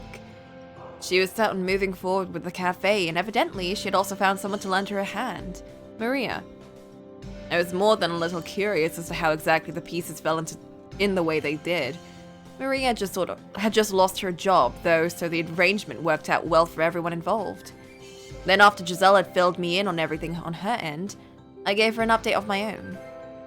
There would likely be someone moving in the second floor in the near future, and our prospective new tenant was possibly someone we both knew quite well.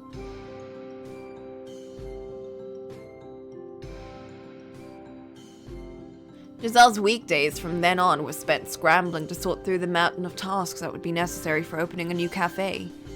Even when I was at the office and not around to help, she sent me regular updates on her progress. Because we weren't in the city and the majority of customers were likely to be locals, she said she wanted to make it into a comfy, inviting space. I helped out whenever I had time off work, and time again, I found myself amazed at the progress. At this pace, it seemed likely the cafe would be ready to open for business in time for summer. The other day, Maria had apparently brought in an acquaintance of hers to construct a counter. Oh. Ah! Both of us were quite caught off guard when we found out exactly who that acquaintance was.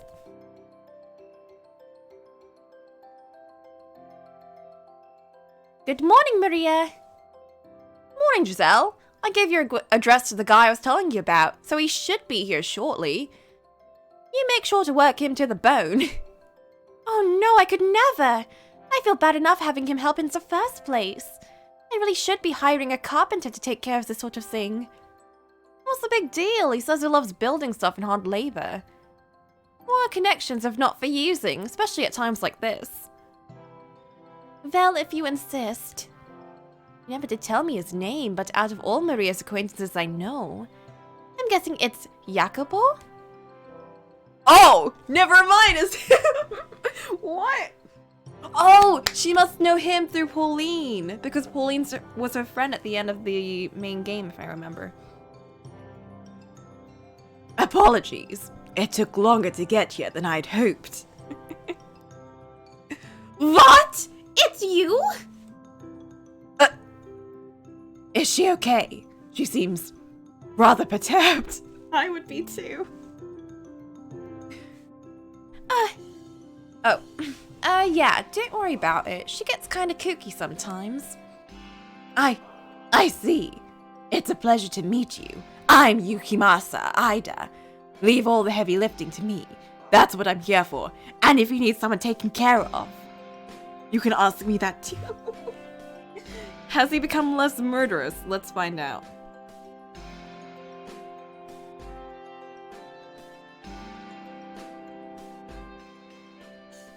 Right, yeah. I am Giselle. Nice to meet you. Are you sure it's okay?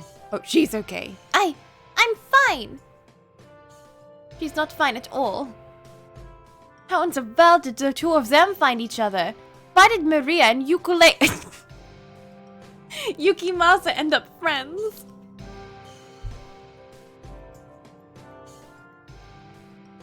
What could have happened to form this pairing? Well, let's get to work then. Has the lumber been delivered already? If so, I'd like to sort it into smaller pieces so it's easier to move. I have plenty of experience, so leave it to me. I sure hope he doesn't mean he has a lot of experience sawing up people to make their bodies easier to move. God damn it. Neither Giselle nor I had expected him to show up in Maria's introduction. Nonetheless, work progressed smoothly. By the time the last vestiges of spring began yielding way to the coming summer, the cafe's interior design had largely taken shape. Yeah, maybe instead of like cutting people, he was like, what if I become a lumber instead? What if I just cut trees?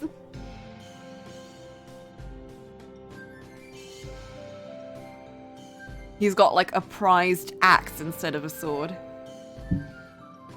Then, near the end of May, our apartment's newest resident was scheduled to arrive.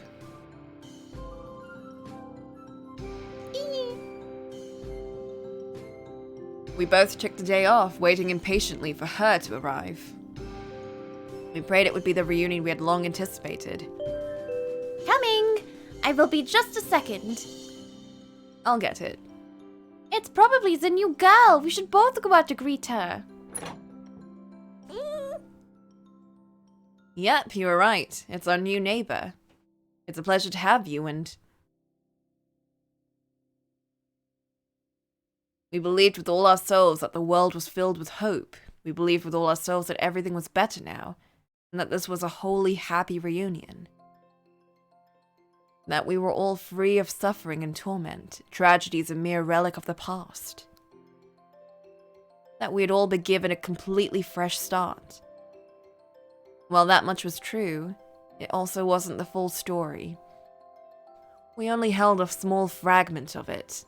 We knew nothing of what had transpired in the past year, before our paths had crossed with theirs once more. In each of the new tales, we took neither the roles of the observers, nor of players able to offer them our hands. They lived their own lives well beyond our reach, and in them they found what they needed to push forward, to forge their own paths.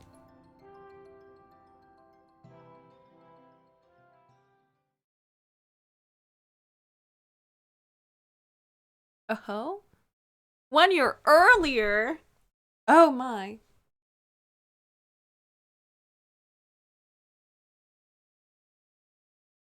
Early April.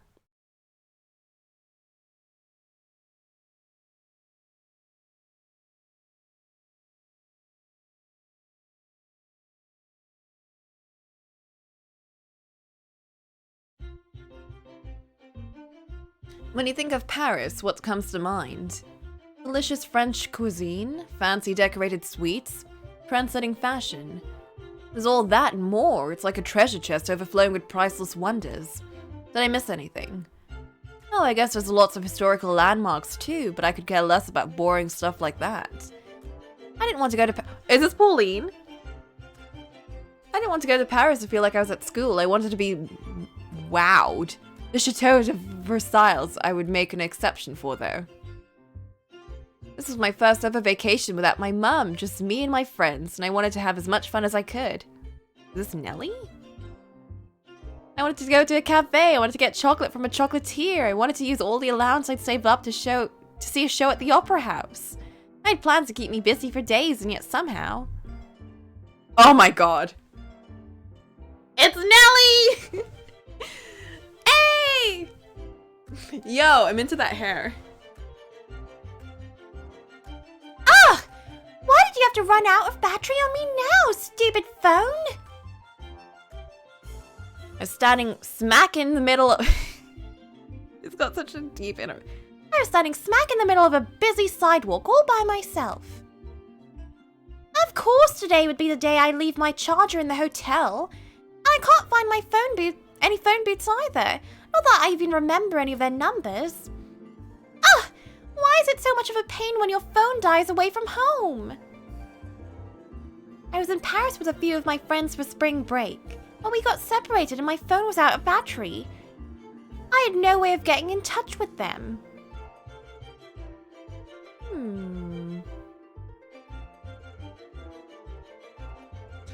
I went into a bunch of different shops to ask if I could borrow a charger, but they either said that they were busy and sent me away, or only had an outlet to offer. Though the worst was when they didn't speak English at all. Which was pretty disappointing. You'd think they'd at least speak the language of the fanciest shops in the city. Though maybe it wasn't fair to think the world revolved around me because I spoke English, but that's beside the point. I was stranded in the middle of Paris and nothing changed that. What was I going to do? Just go back to the hotel, maybe? If my stupid phone were working, we could have just met up somewhere and this would all be over, but no! It just had to die on me now. Oh, die on me! How did people even survive without phones before? Way to ruin my trip, jeez! Hey there, is there anything I can help you with? A stranger's talking to me. They must think I'm the prettiest thing in the world and are acting all friendly to trick me into their car and steal me away. Mum always told me to be wary of strange city men trying to talk to you. Humph. You won't fool me that easy. Nope. Not a problem in the world. I don't need anyone's help for anything, so go on your... Oh no, it's the pretty boy.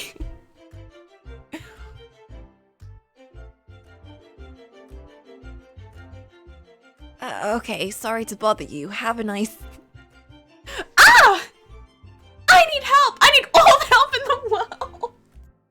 I can't do anything without help! The 180.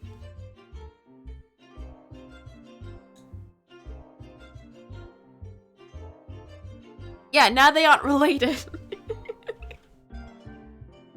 I can't do anything without help! Huh? Wait, you do? Didn't you say you didn't? I said no such thing! You must have misheard. So, right. I would very much appreciate your help.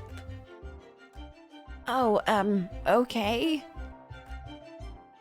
No way! He's the prince from the school next to mine! What gives? What's he doing here in Paris? What kind of crazy twist of fate is this? I love you, God. You made me think today was unlucky when in fact it was... where I was really my super luckiest day. The second I saw him, I went stupid. He had the same soft flaxen hair and gentle eyes as me.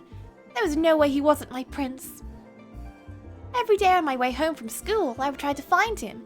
A glimpse from behind or the side was enough to make my day. Oh no. She's turned into a stalker.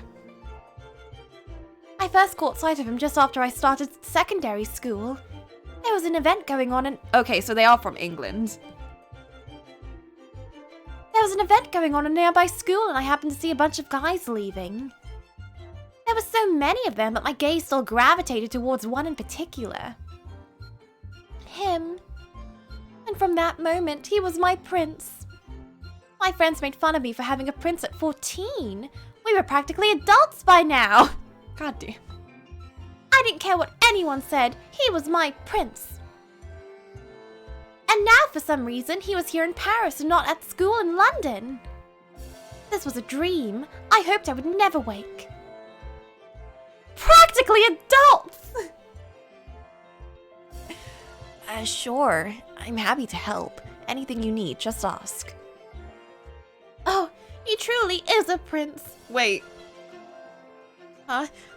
Did you say something? No, not a thing. Don't worry about it. So, I got separated from my friends, but my phone's battery died and I didn't bring my charger. That's rough. What kind of phone is it? I always carry a charger. I just need to know if it'll work with your phone. Can I see it? Yeah, sure. Here. When I handed him my phone, our fingers brushed against each other for the briefest of moments.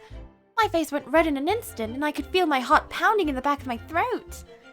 Every day I'd wished I had the courage to talk to him after school, but I never managed to gather up enough to actually do it.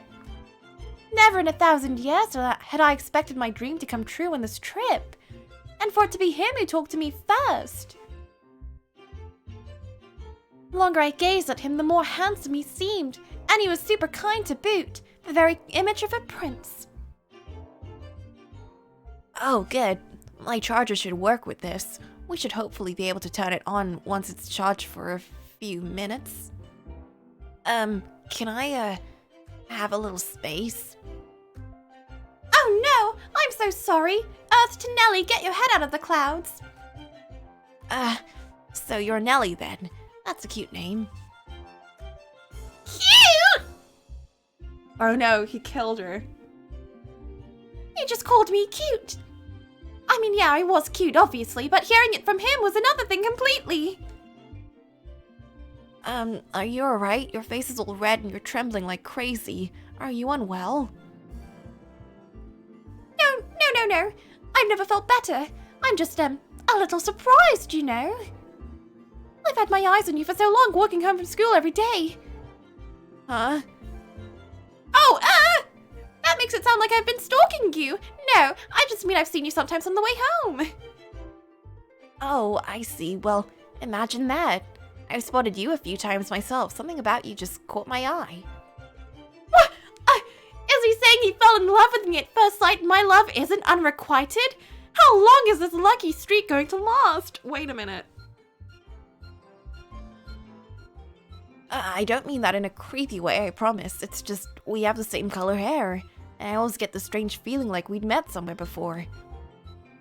I wish you did mean it in a creepy way. I guess my love's back to being unrequited. I shouldn't have expected anything to go like a fairy tale. She wants it to be just as creepy as a fairy tale.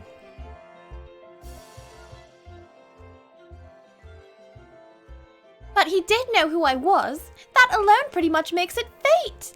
I can use this chance to get closer to him and then make my dream into a reality. So, are you really okay? You've been silently staring at me a few minutes now. I'm great! If you say so. Oh, it turned on. You can call your friends now. What friends? I have none! Yeah, thanks! I'm gonna go call them. You wait here. Yeah, sure. Is there any reason she can't do it here? Hey, hiya, yeah, my phone battery died. I'm on Champs Elysees, not too far from the Arc de Triomphe. But we can meet back up later. Why? Because I'll tell you later, okay? Just have fun and don't worry about me for now. No, I'm fine. I'm not in trouble, I promise. Sorry to ditch you like this. I'll call you back in a bit. Bye.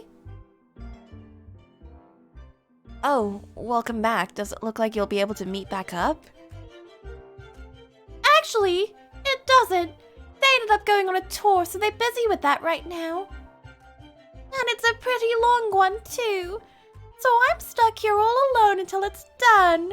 Oh no! Wow, it wasn't very nice of them to go off without you, huh? Yeah, aren't they the worst? I'm so sorry, guys. Did they say what tour they were going on? It was, something about exploring ruins? Yeah. Seeing the major ruins around the city does seem like it'd take a long time. I actually never did that. I feel a little bit bad. Yeah, it will, for sure. So, if you're not too busy. You want to go find somewhere we could sit down? Yes, I do. That's a spirit. Hee. Yeah, I suppose I should introduce myself. My name's Mel. I'm 17 and I go to school not too far from you. Nice to meet you. You already heard my name, but I'm Nellie. I'm 14 and I go to school not too far from yours. Mel, it's nice to meet you too. Well, shall we? I can't believe you said he was going first. Oh, what I was going to first. I was right. He really is the prince. This is the best day ever, and it's only just started. Let's hope they don't have their previous memories.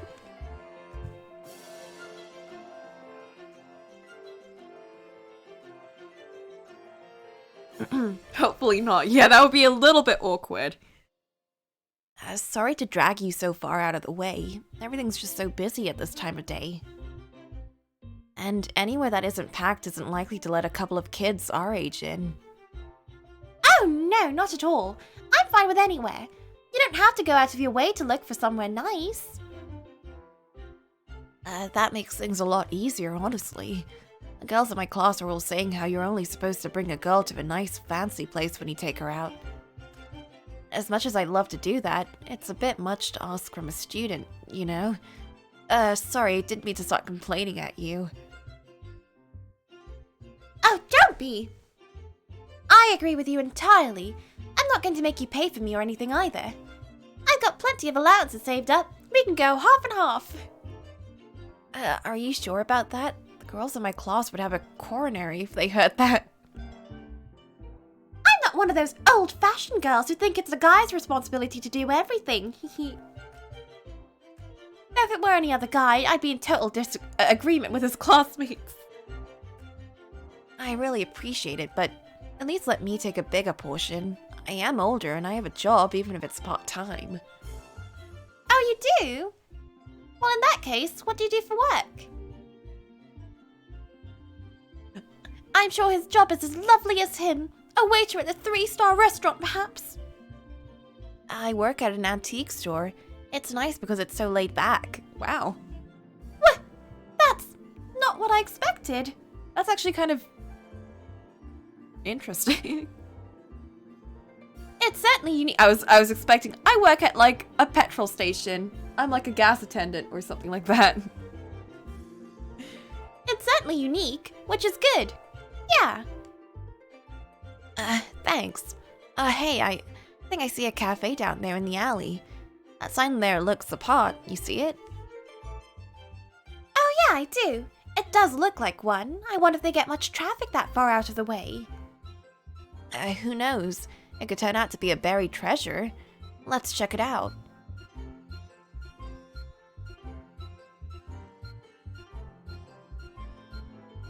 Yeah, fast food place. Yeah, something like that.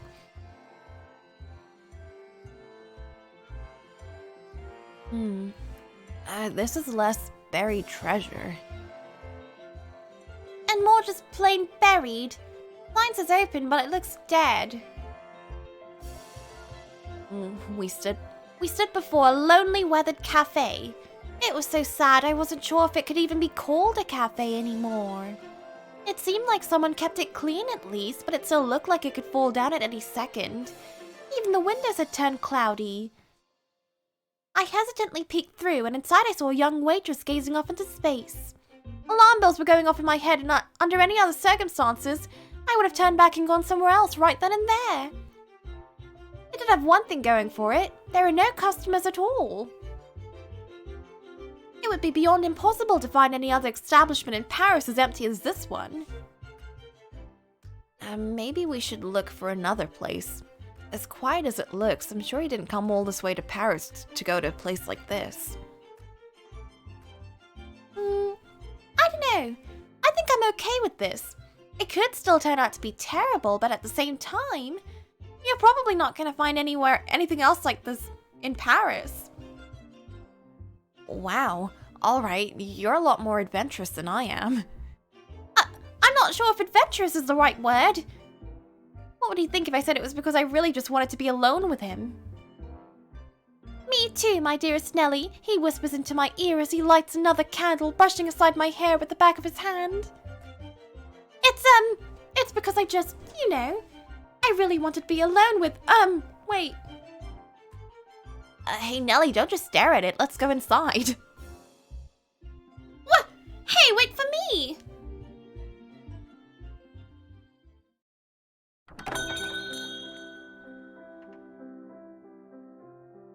Oh shit. Whoa, customers? When was the last time we had any of those? Good afternoon, take any seat you like. I thought it was your job to expect customers. Hey, it looks nicer on the inside than I expected. How about we get a window seat, since we can sit anywhere? Mel was right, the cafe was much nicer on the inside than the exterior suggested. It was neat and tidy, and the pleasant aroma of coffee filled the air. Furnishings and decorations were a bit on the old-fashioned side. There's no hiding the fact that it was dead, but it did have a kind of cozy atmosphere to it. Of course, I'm sure I only felt that way because I was with Mel. If I had been with friends, I probably would have complained so much that I couldn't find a single thing to like about this place. Mel courteously led me to a table by a window. What a wonderfully chivalrous gentleman he'd been raised as. The waitress came and took our orders as soon as we sat down. Mel asked for a coffee and I asked for a soda. She didn't bother to hide how not at all thrilled she was to have to do work, but she wasn't as rude or dismissive to us either. Once our drinks arrived, Mel and I started chatting. I could hardly believe this was our first time ever having a real conversation. It honestly felt like we'd known each other for ages. Yeah, ignore the walls peeling back and everything. Oh, I can't wait to see how... Oh! Oh, wow. So this is your first time out of the country. Yeah, supposedly I went on family vacation overseas once when I was a little baby. I don't remember any of it. I don't think it actually counts, and this time is my first real experience abroad. What about you, Mel? Do you travel much? Not really no. I'm more of an indoorsy guy who spends most of his time at home reading. Oh, really? What brings you here to Paris, then? A personal vacation or something? It's not really a vacation so much as a business trip, I guess. Remember I said I worked part-time at an antique shop? The owner hurt his back, so he sent me so the ticket didn't go to waste. I'm here to see a flea market take place tomorrow, but I had today off, so I was exploring the city, which is when I found you. Oh, wow! So you're here for work? That sounds rough. Aww. You're both so cute. Well, I mean, it barely even counts as work, really. I still can't tell junk from anything with actual value, so I'm really just shopping blind. I'm pretty sure the owner just didn't want the ticket to go to waste, so he figured it'd be best to give it to someone who'd at least be able to enjoy the trip. He's a bit of an eccentric old man, but he means well, and he has a big heart. So I decided I'd take him up on his offer. Is he like his grandpa or something? Like, well, not his grandpa, but like, is it like his grandpa, like, reincarnated into like old man in antique store? I'd cry if that were the case. Hiya, Rundy. Old man from last game? Odilon. I feel like Odilon would probably hang out with Jacopo, though. I feel like in this case it might be Mel's grampy.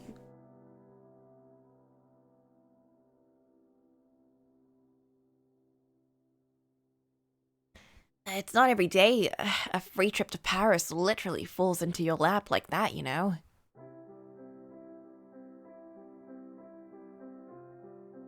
Yeah, that's really something. Hey, do you think I could come with you to the flea market tomorrow? Sounds like a lot of fun.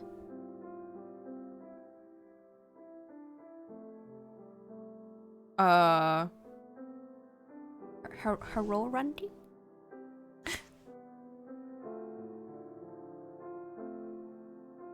Normally I wouldn't mind. But you're here with friends. It wouldn't be nice to blow them off like that. But I can't go on another trip with them whenever I want. You don't know that for sure. I had a friend in primary school I thought I'd be with forever, but life pulled us apart when we started secondary. I believe you should make the most of the time you have with them right now. Besides, I'm sure they came on this trip with you because they wanted to spend time with you. Well, I mean, sure, I guess. I do kind of feel bad about ditching them to hang out with Mel. I do want to spend more time with them too, but if I keep this up, I probably wouldn't have any friends at all. God, they're so anime in this one.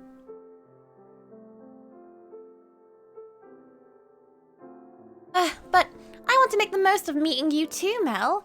How many more chances will we have to go to a flea market together? There are flea markets in England too. We can always go to see one when we're back home. There's no reason we have to go to an antique shopping at this particular flea market, is there?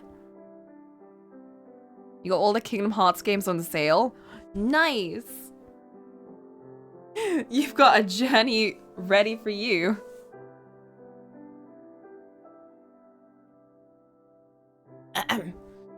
We can? Oh, yes, let's go out when we're back home. Of course, let's. I'll have to remember to get your number before we leave. Why don't just get it right now? It's not the antiques I care about, though. I'm surprised you're so interested in antiques. I took you as more of a digital age girl. Looks like I read you wrong. Then again, it was you who wanted to come here, so Maybe I shouldn't be so surprised you've got an interest in old-fashioned and historical stuff. I bet you're really disappointed you couldn't make it on the tour of the ruins. Yeah. Yeah. She's so sad. What a shame. Can't tell which to play first? Well, I'd assume you should start with the first game. It goes Kingdom Hearts 1, then Chain of Memories, then 358 Days, then Kingdom Hearts 2, then Birth by Sleep, then Recoded, and then heckin'. Oh, Dream Drop Distance 2.8, and a bunch of the movie shit. Also, one sec, I'm gonna BRB.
Alright, I'm back.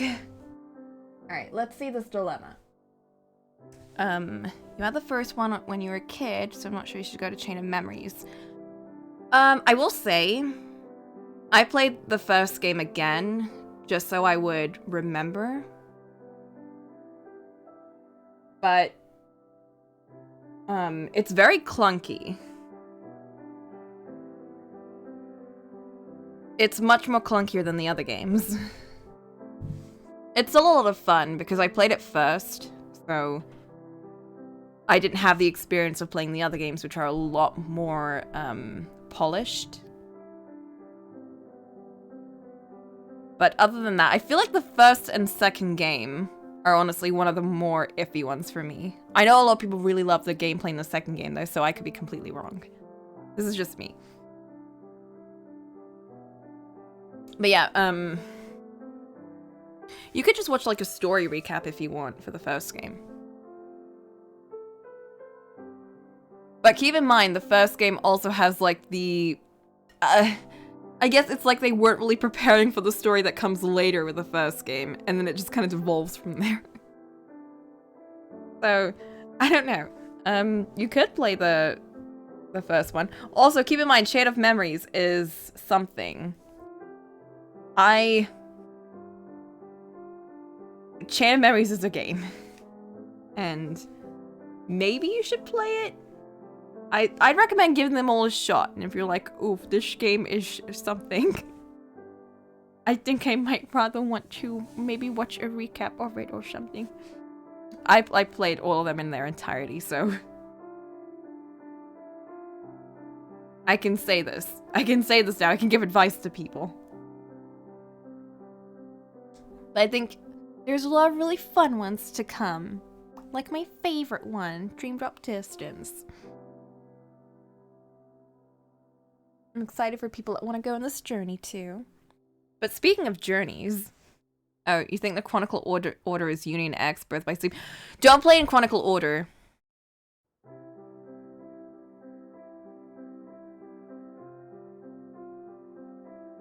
Or do play it in Chronicle order, but not in that order. I say play it in order of release.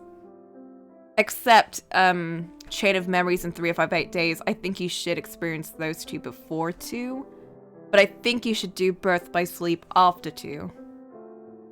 And I think Union X, honestly, I didn't actually... Union X is the only one I haven't, watched or played. For some reason. Apparently, it's completely pointless. And it's really boring.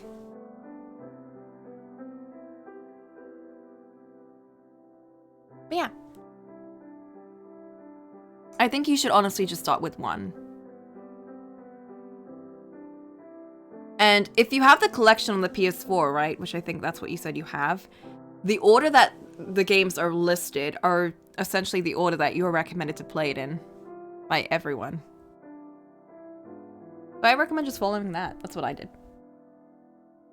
Although I did technically play the second game first and play the...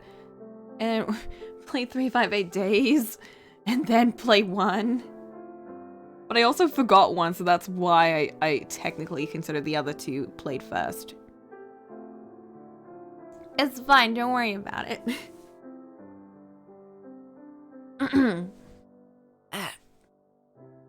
Then again, it was you who wanted to come here, so maybe I shouldn't be so surprised you've gotten interested in old-fashioned and historical stuff.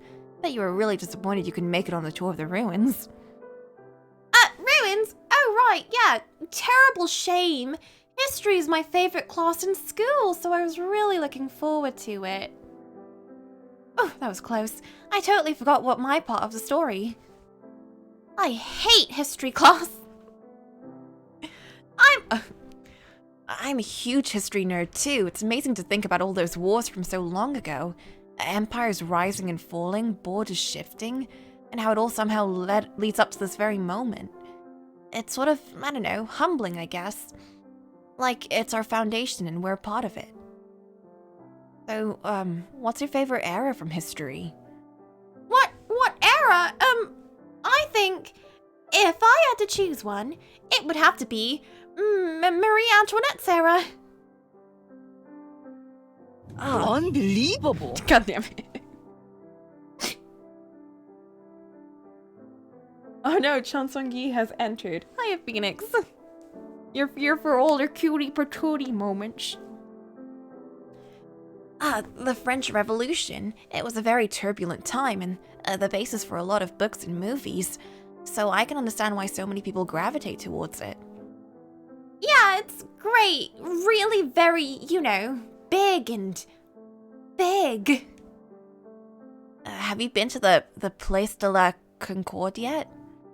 Huh? The Concorde Palace? Yeah, of course. I went straight there. It was lovely. Whoa, cause I'm almost a cutie. Thank you. Imagine that. A whole monument dedicated to Marie Antoinette's love of condors. Nelly, you should have just stopped while you were ahead. Did I get something wrong? Did Marie not like condors? It all came out of nowhere and I have no idea what he's even talking about. My pronunciation must have been off. It's called the Place de la Concorde. It's where King Louis the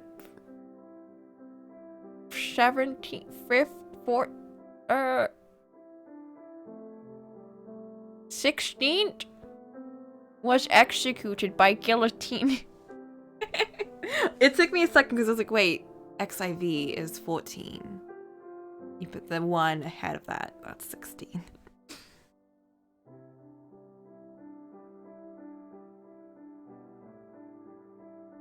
King executed by guillotine?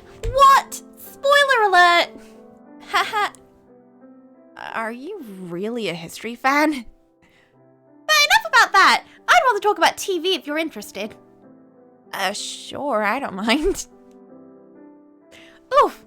Crisis averted. If I let that go on much longer, he would definitely think I was an idiot. I'm not stupid, I just don't care about history.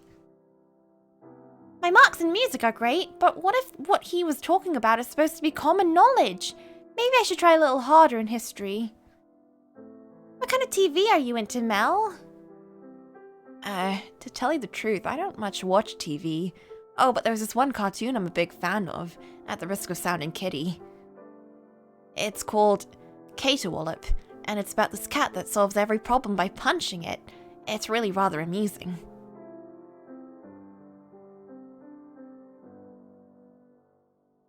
How are you doing? Anyone want a refill? Yeah, another coffee, please. What about you, Nelly? More of the same? God, I want to go to a cafe now. I haven't gone to a cafe in like a month. I'm dying over here. I need to like go outside. I hate this. Oh.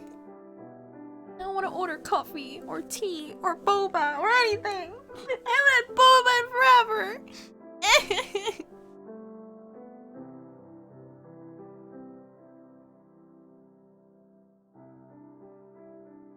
Oh, I think I'd like to try something new while we're here. Do you have any recommendations, ma'am? Sorry to disappoint, but we don't really have anything worth mentioning here. Menu's just your run-of-the-mill cafe lineup, and coffee beans are just stuff we bought from a shop down the street. What? Wow, fascinating. How on earth hasn't this place gone under yet? But if I had to pick something, maybe the cafe au latte. Only because I can make a killer cup. I'll have that then. Coming right up. But man, we really do, never get tourists in here. Where are you two from? England. I attend a school in London. Oh, nice. Big city kids, huh? Aren't there plenty of cool things to do back home, though? Not much point in coming out all this way, is there? No, I wouldn't say that. Going somewhere new is always eye-opening and exciting. I'm like... This is my whole experience going to Paris. A lot of them were like, ah yes, there are plenty of buildings to see here. Mostly just people being like, don't touch my dog. Stay away from my dog, because they really hate you petting their dogs over there.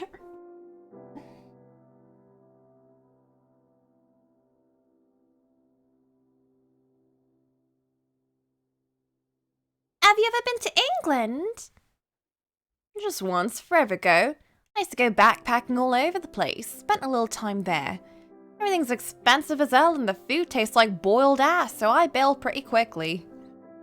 Oh crap, sorry, didn't mean to dunk on your own. Pretend I never said any of that. Don't worry about it. We hear that all the time. There is plenty of good food too, you know. A fresh scone with a dollop of whipped cream and a cup of hot tea is absolutely divine. Afternoon tea, was it? Yeah, I never did get to try that one. Maybe the next time I'm in that area. If you'd like, give me a call when you're in the country. I'll show you all of my favourite restaurants. I know, you should come with us, Mel. I'm sure it would be just lovely if the three of us had tea together. Yeah, that sounds great. The more the merrier, I say.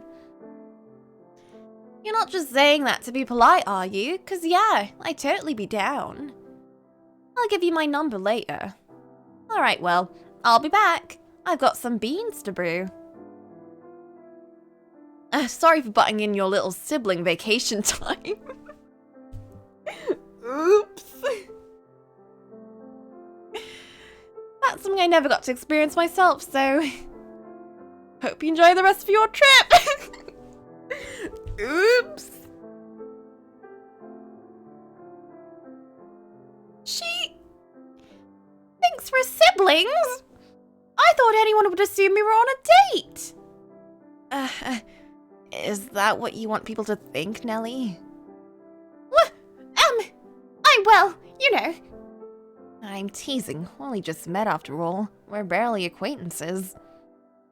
Yeah, we're just acquaintances. Though I can understand why she'd assume we're related. We do look a lot alike. Really? I don't think we do at all. Sorry. I just felt kind of a connection because we look so much alike, which I thought was really nice. No, just to be clear, I don't want to not look like you. In fact, I think it's nice that we do. Just, I'd rather when people looked at us, they thought we were... I thought we were what?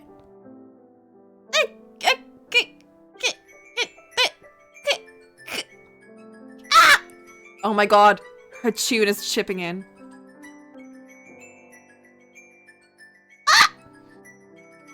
Oh, it's her ring! Oh my god. Her tune from the Rose era is her ringtone. Ah, that's you, Nelly. I bet it's your friends calling to say your tour's over. That is a cute touch. Yeah, probably.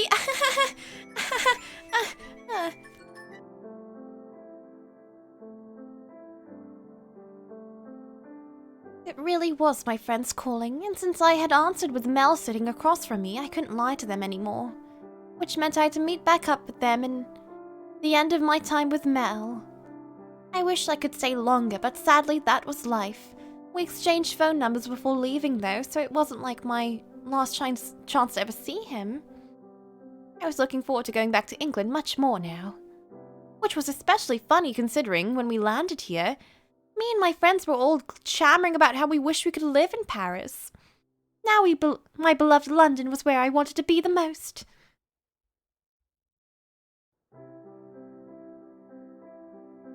Oh yeah, and I also got the waitress's number too before I left. She told me with a big smile on her face that I could call her anytime whenever I visited France. I was thinking maybe I would ask her for the answer to the biggest mystery of my trip so far. How that cafe was still in business when no one visited it. Jokes aside, I would probably try to get in touch with her sometime.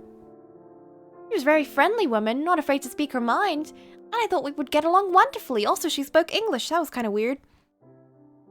More importantly, she was too old to go after my Mel. Teehee.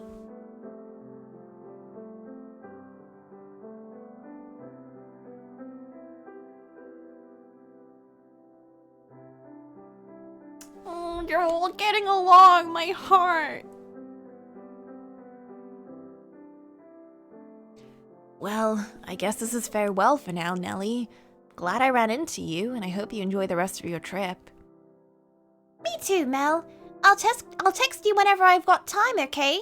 Maybe find what you're looking for at the flea market. Thanks. I'll try not to let anyone trick me into buying any rubbish. See you again back in England. Yeah. See you soon. I feel like I've been in a dream for the past few hours. It's just all so unreal, all so amazingly incredible. I wasn't just gazing at my prince from afar, but he was looking back. And that I somehow ran into him on vacation in Paris, and we got to spend so much time talking together. I hope this wonderful feeling never ends.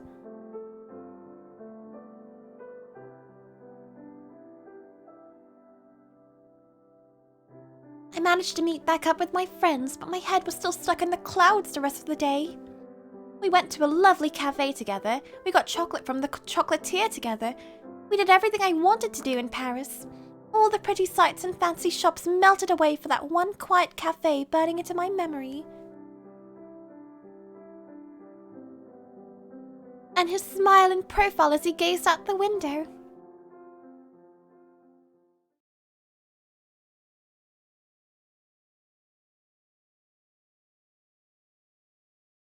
Spring vacation was over in the blink of an eye, and before I knew it, I was back to my hectic school life.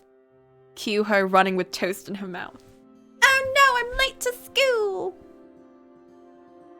I had a club to participate in, private lessons to attend, so much other work it was enough to make my head spin. Grown-ups, or Well, at least Mum always talked about how students had it easy compared to them. But being a student sure didn't seem easy to me. Dealing with people was especially a pain. I wish she would stop acting like being in school was all fun and games.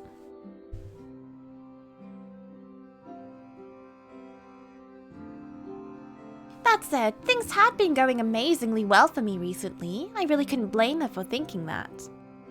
The biggest, most important thing was obviously being able to talk with Mel. Whenever I sent him a text, he always made time to send a reply, and whenever I sent him a cute sticker, he always sent one in return. Every time it put a stupid grin on my face. I even got my phone confiscated once for messing with it in class. Nelly! We hadn't gone anywhere together yet like we said we would in Paris. We'd been talking about it, making plans for a while now. When we saw each other on the way home from school, he always waved. Things were going quite well if I did say so myself. We were practically literally going out by now. When the other girls in my class saw us, they would squee about how jealous they were that I was actually getting close to my prince. Who could blame them? Mel was a wonderful boy. But he was my wonderful boy. I wouldn't let them have him, no matter what. Pulls out knife. So anyway, things between me and Mel were going smoother than I could have dreamed for. Today, he wasn't responding to my texts. Normally, he said something back pretty quickly. Had something happened? Had I said something that upset him? Was he getting tired of all the messages? I couldn't focus on anything else. I kept looking at my phone every few minutes. I didn't see him on the way back from school, so I was a nervous wreck the entire way home.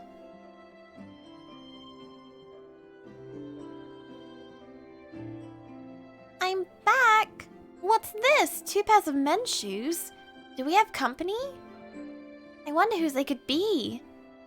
Mum, are you there? Someone visiting? Oh, Nelly, perfect timing. I was just about to phone you.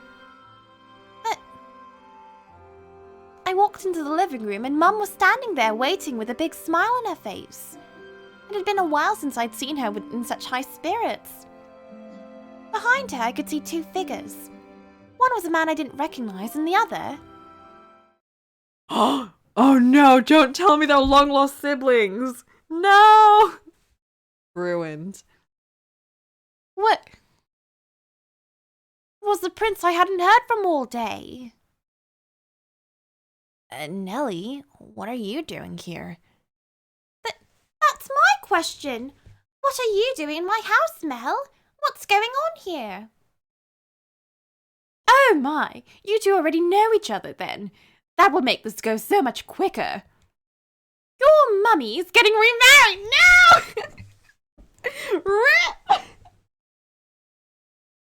Oof.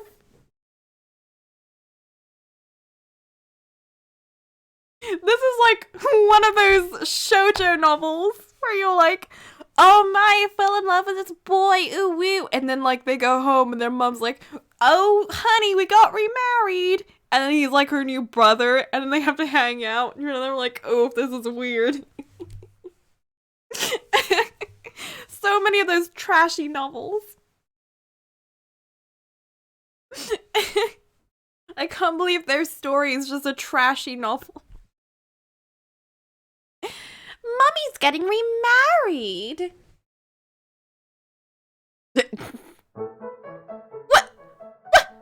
What? Are you crazy? You can't just do that. Now, Nelly, it's not very ladylike to shout. I'm sorry we couldn't talk about this sooner, but you can't say I didn't try. I've been trying to get you to sit down and talk with me, but you can never be bothered. But you can't just get remarried without talking to me. I'm sorry we startled you, Nelly. You're right. We should have talked to you before it progressed to this point. I understand why you're upset. It's a pleasure to meet you for the first time in many years. I'm here to discuss the matter with you and your mother, Nelly. Don't worry, we won't decide on anything without you. For the first time in many years, had I met him before? Well, oh, Oh no! They are related. RIP. Well, this is unexpected. Dad told me I had a sister, but I never would have expected it was you. I am really relieved it turned out to be you and not some girl I'd never met before. Oops. What? Hold on! Why are you just going along with this, Mel? If Mum's getting remarried, that means everyone in this room is gonna be family, doesn't it? Which will make us brother and sister, Mel. Are you unhappy with it being my sister? I never said that, just... Hold on a second, Nellie. Use your brain. Even if Mum remarries this man, it only makes Mel my stepbrother. So, technically there's no problem. I've seen it on TV before. She's watched them trash dramas too. A boy and a girl, parents get married, they start living together and get close and eventually get married. She knows how this goes. Think about it. We'll be living together. This is actually perfect. I'll have way more chances now to woo him with how adorable I am. You're a genius, Nellie. Oh, I am sorry. We went and did this without involving you, but you are always telling me how much you wished you weren't an only child. Now our family's going back the way it was always supposed to be. I hope you'll be able to see it that way too. Hold on a second. What do you mean the way it was always supposed to be? Oh, I was afraid you wouldn't get the point across. You see, Nellie, this isn't like the most people's second marriages. Your mother and I, we divorced 14 years ago. What I'm trying to say is, we were all once big family, and I'm so glad to be able to see my daughter again after so many years. Excuse me? We were divorced 14 years ago. We were all one big family once. I'm so glad to be able to see my daughter again. What on earth was this man on about? It all sounded like a bunch of nonsense to me. It's no wonder that all comes with such a big surprise. We divorced not long after you were born, Nellie. Was it because of a painter? Slow down. What? Is this some kind of joke? Are you saying... Mel isn't going to be my stepbrother, but that we've always been... blood-related? Yes, that's right. Mel is your one and only brother. I hope you two get along. RIP. Everything they were saying was gibberish to me. Why couldn't they just say it was a joke so we could be done with this? It felt like the floor was sinking away from under me. And if it couldn't be a joke, how about a bad dream? I came home from school to find out suddenly I had a brother. And of everyone in the world, it just happened to be my prince. As I stood there in silence, the blood draining from my face, my mum and this man who was supposedly my dad kept on talking and talking and talking. About how when they first split up, they were on such bad terms they were certain they would never speak again. About how my mum tried to get custody of both of us, but it was decided she was too sickly to raise 2 children of her own. About how they bought this house together when they first were married. That must have been why it had always felt so spacious. The living room was too big for a single mother and her daughter. The master bedroom was even worse. And then there was this other bedroom that nobody used at all. Whenever I asked her about it, Mum got real moody. I avoided the subject. It wasn't like it caused any problems for us after all. But this was not the answer I was expecting. I was going to tell you everything when you turned 15, but it turns out so much time apart cleared the air between your father and I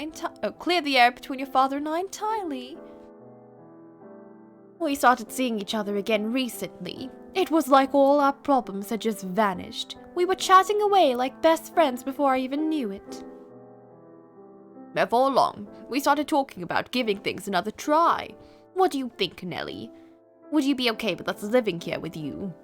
I know we were apart for a very, very long time, but I still believe the best thing for families is for them to be together. Stop it. You can't just decide everything. This is my life too. Quit smiling like you think you're doing what's best for me. I hate you. I hate this. I hate everything. Every new word they said felt like it ripped another hole in my heart.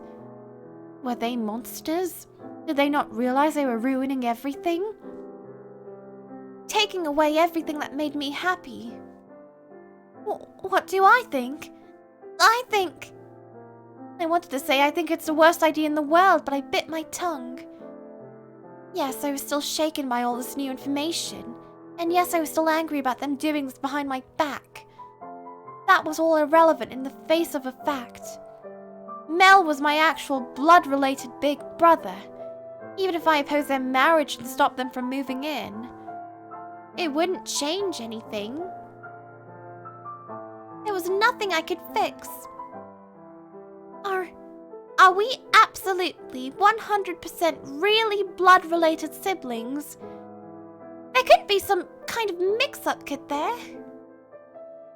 I can promise you that you are, without a doubt, very much brother and sister. Could there be any question when you look so much alike? Nellie, so, you seem pretty unhappy about being my sister. We got on so well, I thought you would be thrilled. I know I was. You were? Absolutely. I really enjoyed spending time with you, Nellie, and finding out you were my sister makes a lot of pieces fall into place. Remember when I said there was something that caught my eye the first time I spotted you? Well, it's because that wasn't the first time. Obviously, I barely remember anything from when I was 3, and obviously you look completely different than you did as a baby. I think somewhere deep down, I remembered that I had a sister, which is why I'm so pleased to be able to finally see you again. Oh, I'm sorry, I know this is all really sudden. I understand if you oppose us living together. No, I'm not. I'm elated to be able to live with you, Mel. I'm so glad to hear it. That part wasn't a lie. Of course I wanted to be around him. Of course I wanted to spend as much time as I could with him. But still, I couldn't bring myself to be excited about it. Because we were going to be together as family. As brother and sister. Nothing more. Had Mel only been so gentlemanly in France because of some part of him realized I was his sister? Did he not see me as a girl at all? Was all that progress I was so excited about just a figment of my imagination?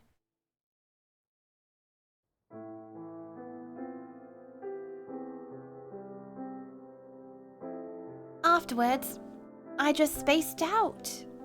Everyone was talking about how excited they all were for all the fun things we would do together. But it felt like they were actors on stage and I was the audience at the very back.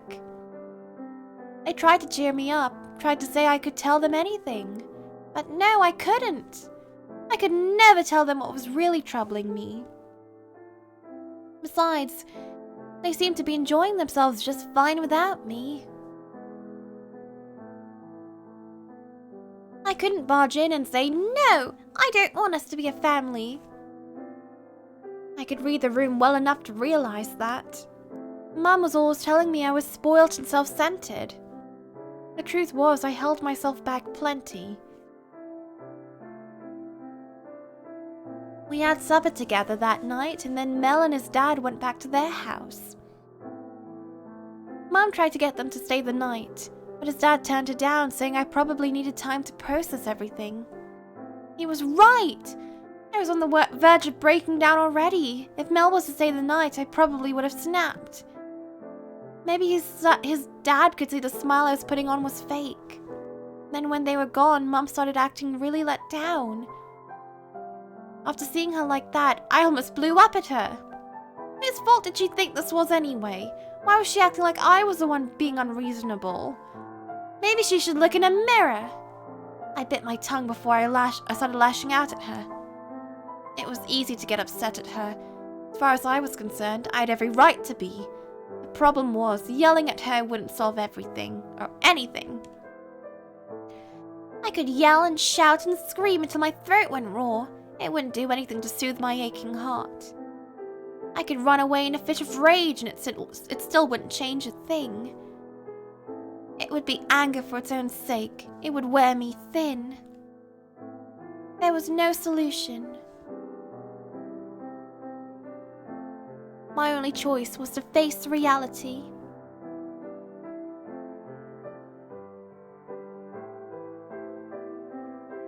I couldn't just snap my fingers and tell myself to move on. It wasn't that easy, not even close. I spent the whole night letting off steam, screaming on the inside about everyone and everything. Howling my favorite stuffed animals across the room. Pounding my fists into my pillows until they were flat. Anything to vent even a little bit of frustration, until I passed out from exhaustion.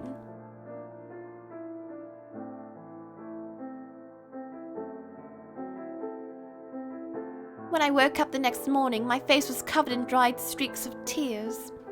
I couldn't go to school looking like this. I told my mom I was feeling ill and stayed holed up at home all day. No matter how frustrating or infuriating life gets, time only ever moves forward. It doesn't stop to let you collect yourself, and it especially doesn't go backwards. Things kept progressing around me, not giving me a chance to come to terms with any of it. Heck, time's arrow marches on. Then before I knew it, full week had passed.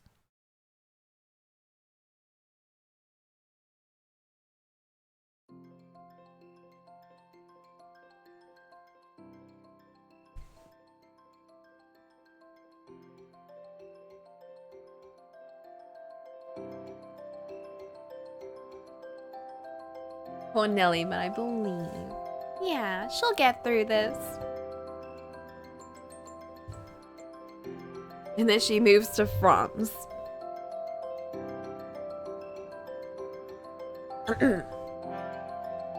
Deep breaths. Take a deep breath, Nelly.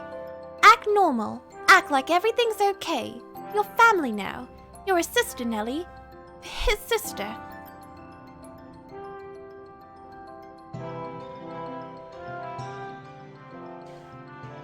If only it were that easy. I wouldn't have to keep telling myself. Why did it have to be like this?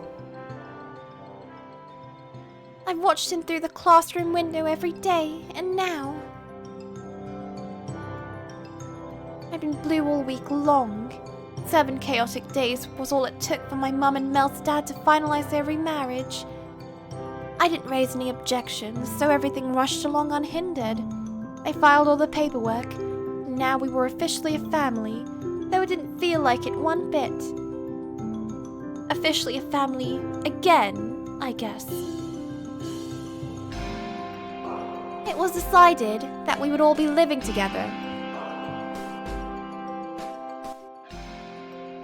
In my mum's house moving forward. And now I was standing outside waiting for Mel to arrive. Obviously, I was nervous about suddenly having 2 new people living in the house. But we had spare rooms, and it was Mel's dad who owned the house, so I had no place to complain. Supposedly, the reason my mum got the house instead of him was because I'd just been born and he wanted to make sure I could be raised comfortably. Mel's dad said he tried again and again over the years to convince Mum to let me see him, or let him see me, but every time she always sent him away. Because of that, a week ago was the first time I'd ever met Mel's dad. I was having trouble bringing myself to call him my dad, even if we were blood related. I felt kind of bad about it too, because he did seem like he was really happy to see me. I decided I would at least try to do it when I was talking to him. Plus, how Mum was treating him seemed really unfair, completely cutting him out of our lives and then bringing him back out of the blue. The way he bent over backwards to do whatever we needed sure made it seem like he was trying to make up for something. Maybe he was at fault for the divorce. That didn't mean Mum was innocent. Anyway, I didn't know what happened back then, and I wasn't interested in finding out either. I was socially adept enough to know that you shouldn't try to dig up dirt and people right as they were celebrating having put it in the past. I wasn't that stupid. Though for the most part, I was just indifferent to it all. I loved relationship drama, but only between kids my age or celebrities. That was fun to talk about, but how was I supposed to react to my parents' relationship drama? Not just everyday drama, all the nasty stuff that had led to them getting divorced. I couldn't even think of anything worse. Anyway, getting off track. So, Mum and Mel's dad suggested we go on a family vacation to celebrate us all getting back together. And that I absolutely 100% against, so... I wonder if that's his car. Well, you can't wallow in your sorrows forever, Nellie. Mel's gonna be here any minute. You need to greet him with a smile. It's gonna take time to get over him being my brother, but still. Being able to live with Mel is like a dream come true. Which is both amazing and super depressing at the same time. But for now, I just need to make myself look on the bright side. As the car got closer, I could see it was a moving company van. It was parked in front of our house. The passenger's door swung open. Oh, Nellie, you waited outside for me. You didn't have to. I would have rung the doorbell. Come on, you could try acting a little more excited that I've been out here eagerly waiting our arrival. Sorry. Thank you. I appreciate it. If we were closer, maybe I could have pounced on him, giving him a big hug and said, "Oh, what took you so long, dearest Mel? Hee. Wait. Huh. Where does dearest come from? Maybe because I've thought of him as my prince for so long. Oh well, it doesn't matter. I'll help you bring in your boxes. You get all the heavy stuff, though.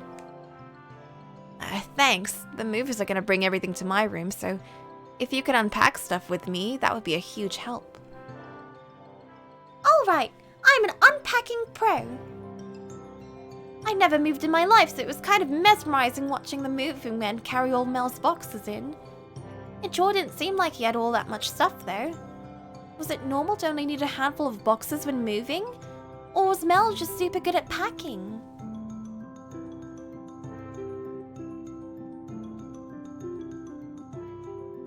Phew. That should do it for now, I think. Thanks, Nellie. You were a huge help. Oh, no problem. It was barely any work at all. Is this really all your stuff? It feels like there should be more. Yep, I don't buy much unless I need it. But it means less to pack and unpack, so it works out alright. So that really was everything, huh? It's like he only has what he needs to get by. Few versatile outfits, his school books. It's not quite what I expected. Maybe he just likes to keep things simple. Do you have any, hobbies or favorite pastimes or anything, Mel? I guess, but I can't really say I do. I enjoy reading, but I wouldn't say I'm really into it. That's a surprise. The boys at school are all obsessed with something. Sports or games or whatever. You're really easygoing, huh, Mel?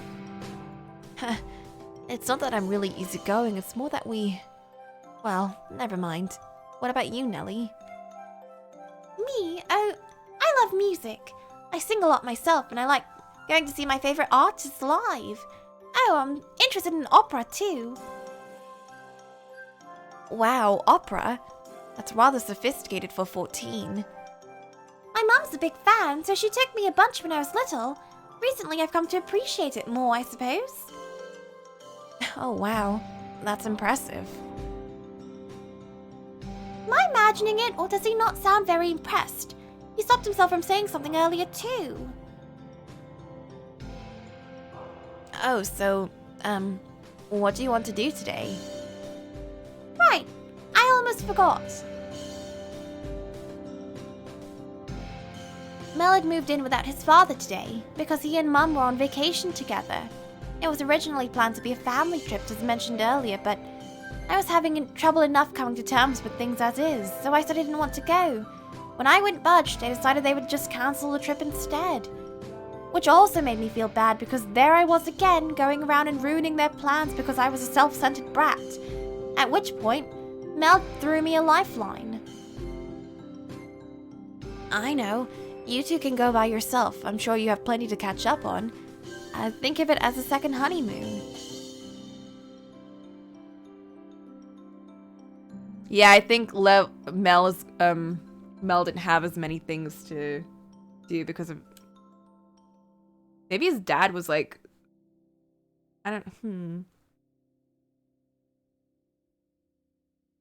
Does sound kind of like it. I was just in Paris myself, and I'm behind in my homework because of that, so I'm not really feeling a second trip so soon either. But you already planned it and took off work and everything, so there's no point in letting it go to waste. You should go, even if it's just the two of you. Yeah. And also the whole, like, not taking her to fancy restaurants and stuff.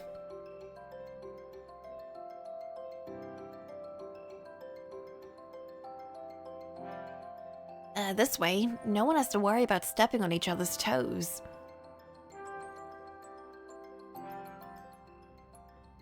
Thank you so much for talking Mum and Dad out of bringing us. They've got their heads so far up in the clouds, they're not even considering how anyone else might feel. Your mum was getting a bit overly excited about the trip, yeah. Secondhand embarrassment when she started jumping around like a little girl was pretty painful. Actually, I guess she's my mum too, huh? It's gonna take a while to get used to that. Oh, that's a relief. Mel's having trouble adjusting too. I was afraid it was just me dragging my feet behind everyone else. Either way, I didn't just do it for you. I didn't want to be stuck between those two lovebirds either. I would much rather relax here at home. Exactly. No one wants to deal with that. So I know it's a little early, but what do you say we do lunch? All that unpacking has worked me up an appetite.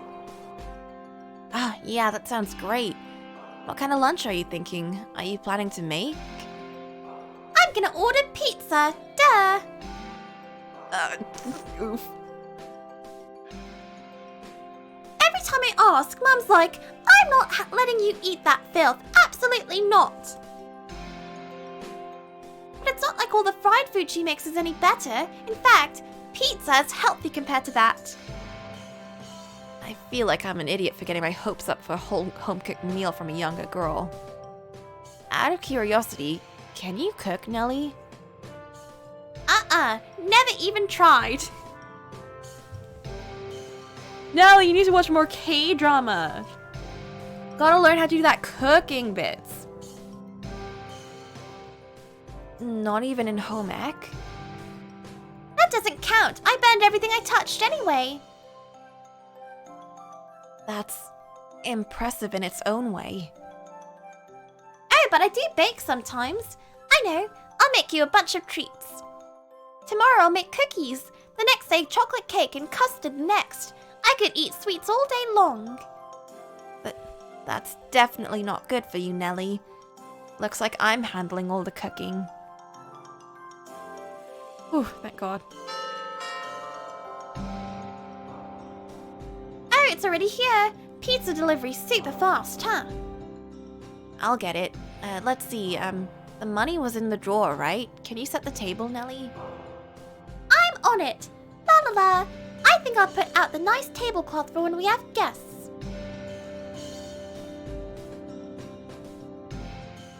Wow, this is amazing. I've never seen a pizza this big before, and even came with a soda. It's like I'm in an American TV show. I want pizza. It's nothing that dramatic, but I will say, Nelly, I assumed you were more of an elegant afternoon tea type girl. I love my tea time too, but it gets tiring all prim and proper all the time, you know? And with Mum not around, I I can laze about all I want. Like sprawling out on the sofa, munching on potato chip and binge watching TV? Yeah, that's what I want to do. I'm making today a TV day. No homework, no chores, nothing but TV. Oh, Nelly, let's not go too overboard. Though it is always nice to have a day to just kick back and relax. Yeah, exactly. No boring stuff allowed in your first day here. This is gonna be so much fun. Glad you're enjoying yourself, Nelly, but you should eat. We ordered fresh, hot pizza and it's gonna get cold. Oh, right. Let's dig in then. Oh, hot. You're not supposed to scoff down the whole slice in one go. Damn it, now I want pizza.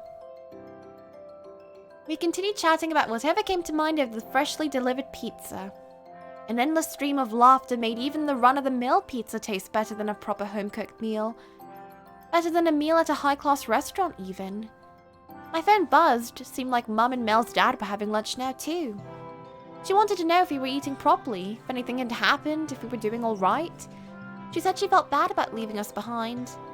Could she be any more melodramatic? I was 14! Practically an adult! I could handle not having my mum around for a few days. Gosh, what a worrywart.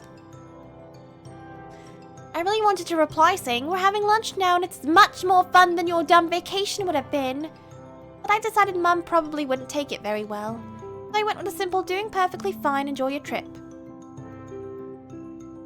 Much as I had mixed feelings about what Mum had done, I certainly didn't wish ill on her or her vacation. Not to mention, I could probably push for her to bring me back some real nice souvenirs. Anyway, I wouldn't have had nearly as good a time staying home if Mel wasn't here with me. Just being with him felt like it could make anything fun. I was anxious about being alone with him at first, but now I was just giddy about all the possibilities. We could watch TV together, we could try our hands at cooking together. Maybe I could even have him help me with my homework. Mum and Mel's dad were planning to be gone for a week. As far as I was concerned, they could take away a whole month. Or stay away for a whole month. Then again, it wasn't like Mel would be leaving. We would have plenty of time to spend together even after this. Maybe after enough time, my love would turn into proper familial love. No maybes. I had to make a change. I enjoyed being with him so much I was sure I'd be able to make it work. I had nothing to worry about. Yeah, everything was going to be just fine. Nelly, I'll take care of your glass for you. Eat! His finger brushed against mine. What were you just saying, Nelly? That it would be easy to get over him? You couldn't be more wrong. Baby steps, Nelly, I believe. Just as I said we would, we spent the day lazing about watching TV. Supper we had leftover pizza. Before I knew it, the sun had set and it was almost time for bed. As lazy as I had been, though, I wasn't about to skip my shower. Mel often let me go first, which I did appreciate, but I also wished he would put himself first sometimes. He was family now, after all. I made him take the first shower, and now... Crap, now that I think about it, he's in the shower, which means he's... No, Nelly, stop right there! Get your mind out of the gutter! But wait, once he gets more comfortable living here, what if he loosens up and starts walking around without a shirt or something? You see it on TV all the time. A girl's brother wandering around half naked, her yelling at him to put some clothes on already. Suddenly he won't go that far on our first night together. Oh, surely. A pair of loose pajamas are still a very real possibility. Hey, Nelly. I'm out of the shower if you want to use it. Okay. I will. What kind of pajamas is he wearing?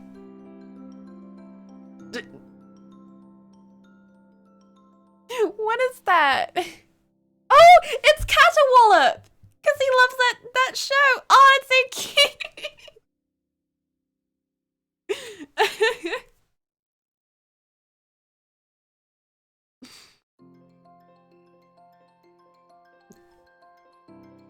Aww.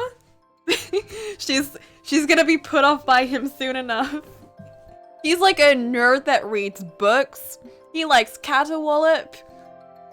Checking all the boxes for Nelly to not like him. What's the matter? What? That's hideous! Is that the same shirt you wore to bed when you were 5? Aw, you don't like it? It's from that cartoon I told you about, Catawallop. I think it's really cute. Your regular clothes look really nice. How come your pajamas look like something you fished out of a thrift store's dumpster? They're pajamas. They just need to be comfortable. You're acting like I'm wearing a barrel and suspenders. I know. You're right. Just never wear that shirt in public unless you're trying to kill my prince.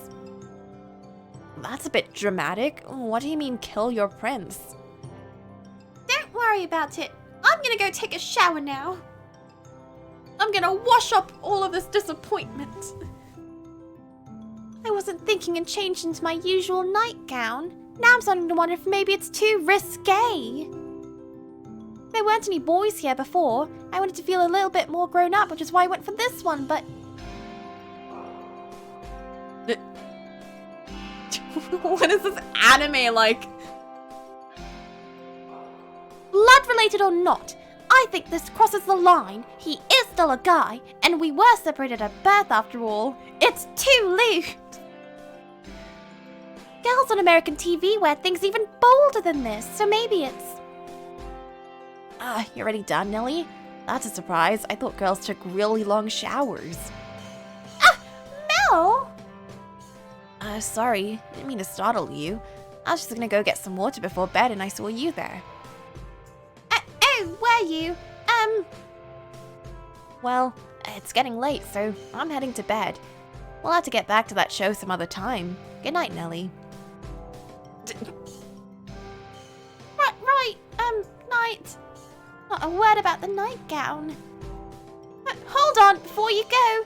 What do you think about my gown? It's a very pretty dress. Are you sure you're not cold, though? Wow. That's a yawn. Anyway, good night. What? It's not a dress, it's a nightgown. Huh. He's acting like he doesn't even realize there's a girl sleeping under the same roof as him. I guess maybe I am nothing more than a sister to him. And that's how it should be, Nelly. The only other option leads to misery for everyone.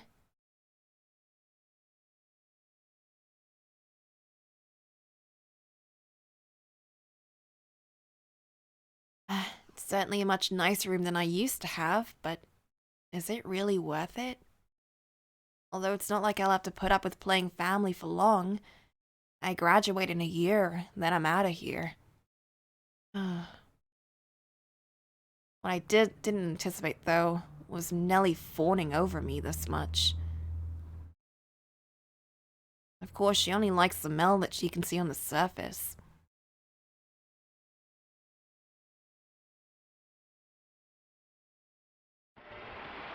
Oh, does he remember?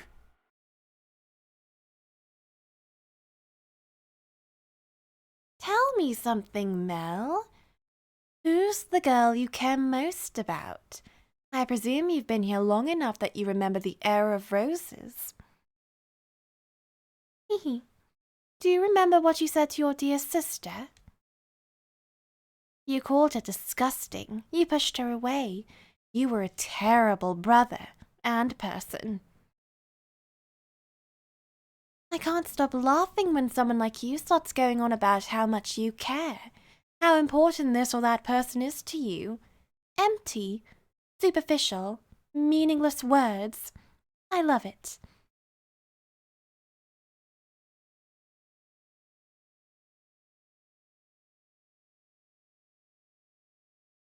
Oh no, this is the dialogue from the main game. Dearest Mel, I always knew I would react if you fell in love. I would cry my eyes out. I would envy her to death. I would get angry as a bull. Eventually, I would have given up. I never knew. I knew I could never have it my way after all. My feelings would never bear fruit. Then why? Why? Why did she have to be your sister?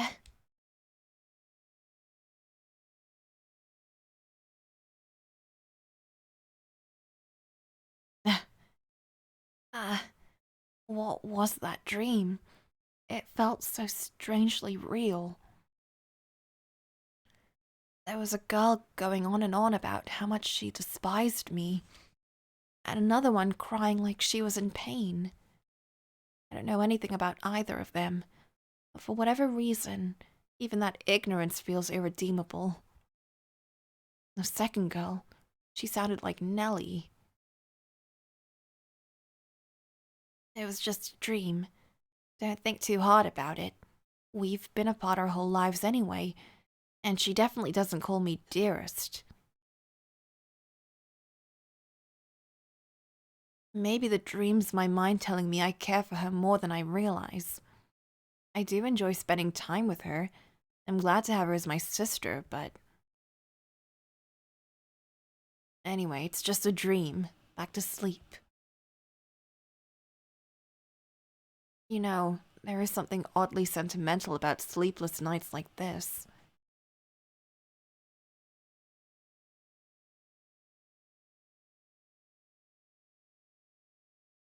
Belle, get up! Wake up, it's morning!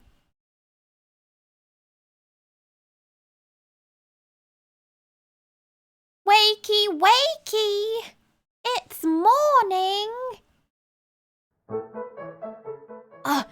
Is it an earthquake? Wait, Nellie? You can wake me up without blowing my eardrums out, you know? Is that so? Because you certainly seem to sleep just fine through anything quieter. I thought you'd be an early riser. Did I? Wait, you can't just come into my room uninvited. Oh, what's the big deal? It's fine. We're brother and sister. Now get up and drag your sleepy bum downstairs already, okay? I made breakfast for us. You're going to love it. It feels like a hurricane just blew through my room. I ended up not getting much sleep last night because of that dream.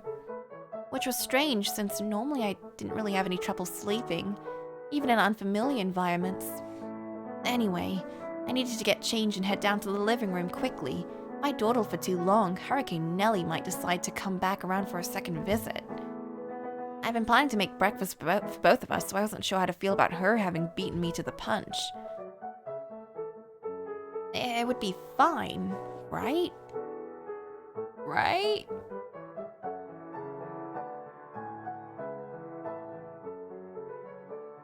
Wow, I'm not sure I'd call this breakfast. It looks more like diabetes on a plate. It was anything but fine. I'd stumbled into the living room still half asleep, but when I saw what was spread out on the table, I jolted awake in an instant. Nellie stood in front of it, her arms spread wide against... and a giant grin on her face.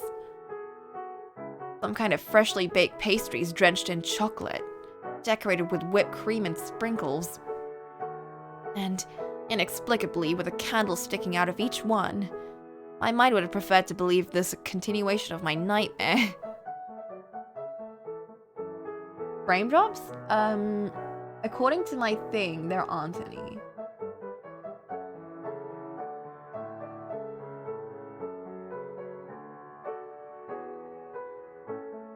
Try refreshing.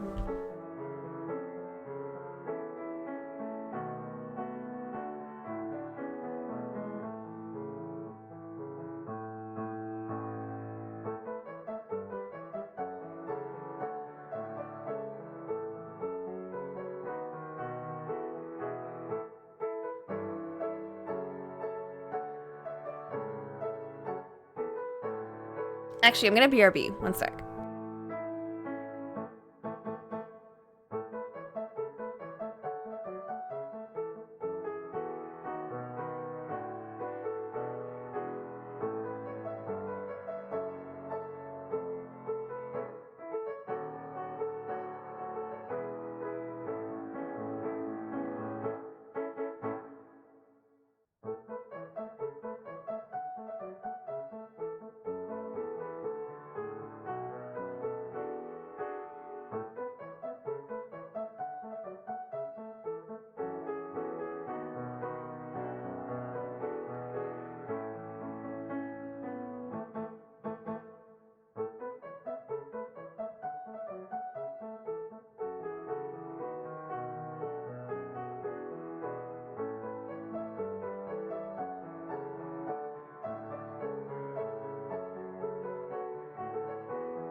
Hello, hello.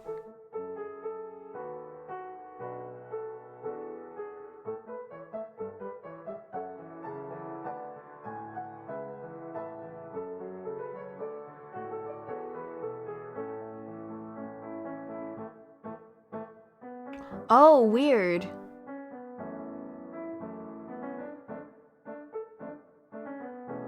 Actually, yeah, the bitrate is really bad. One sec. So weird.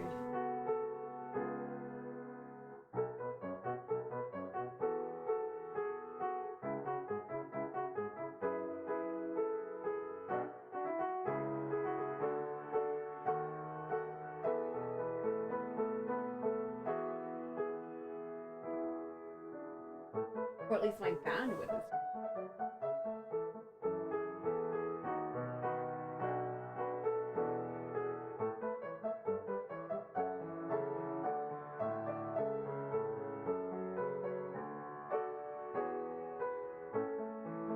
Oh, no, now it's.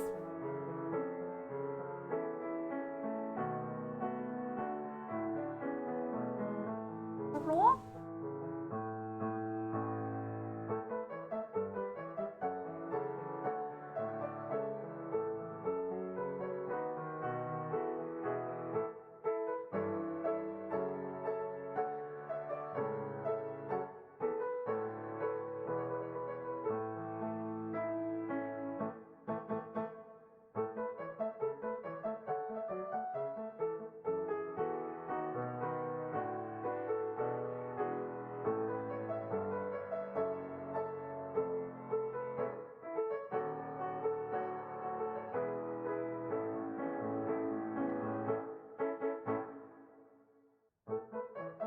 My bandwidth is like jumping from like 70 to like 20,000 to like 7,000 to like 3,000. We're gonna have to stop this stream. Oops. Yeah, we're not even on Doggy Quoggy. We're on Mel's screen. Yeah, we're stopping the stream now. I'm sorry, Fata Morgana. We cannot continue any longer today. It's fine. Nelly is doing her stuff, and this isn't working. Burp, burp.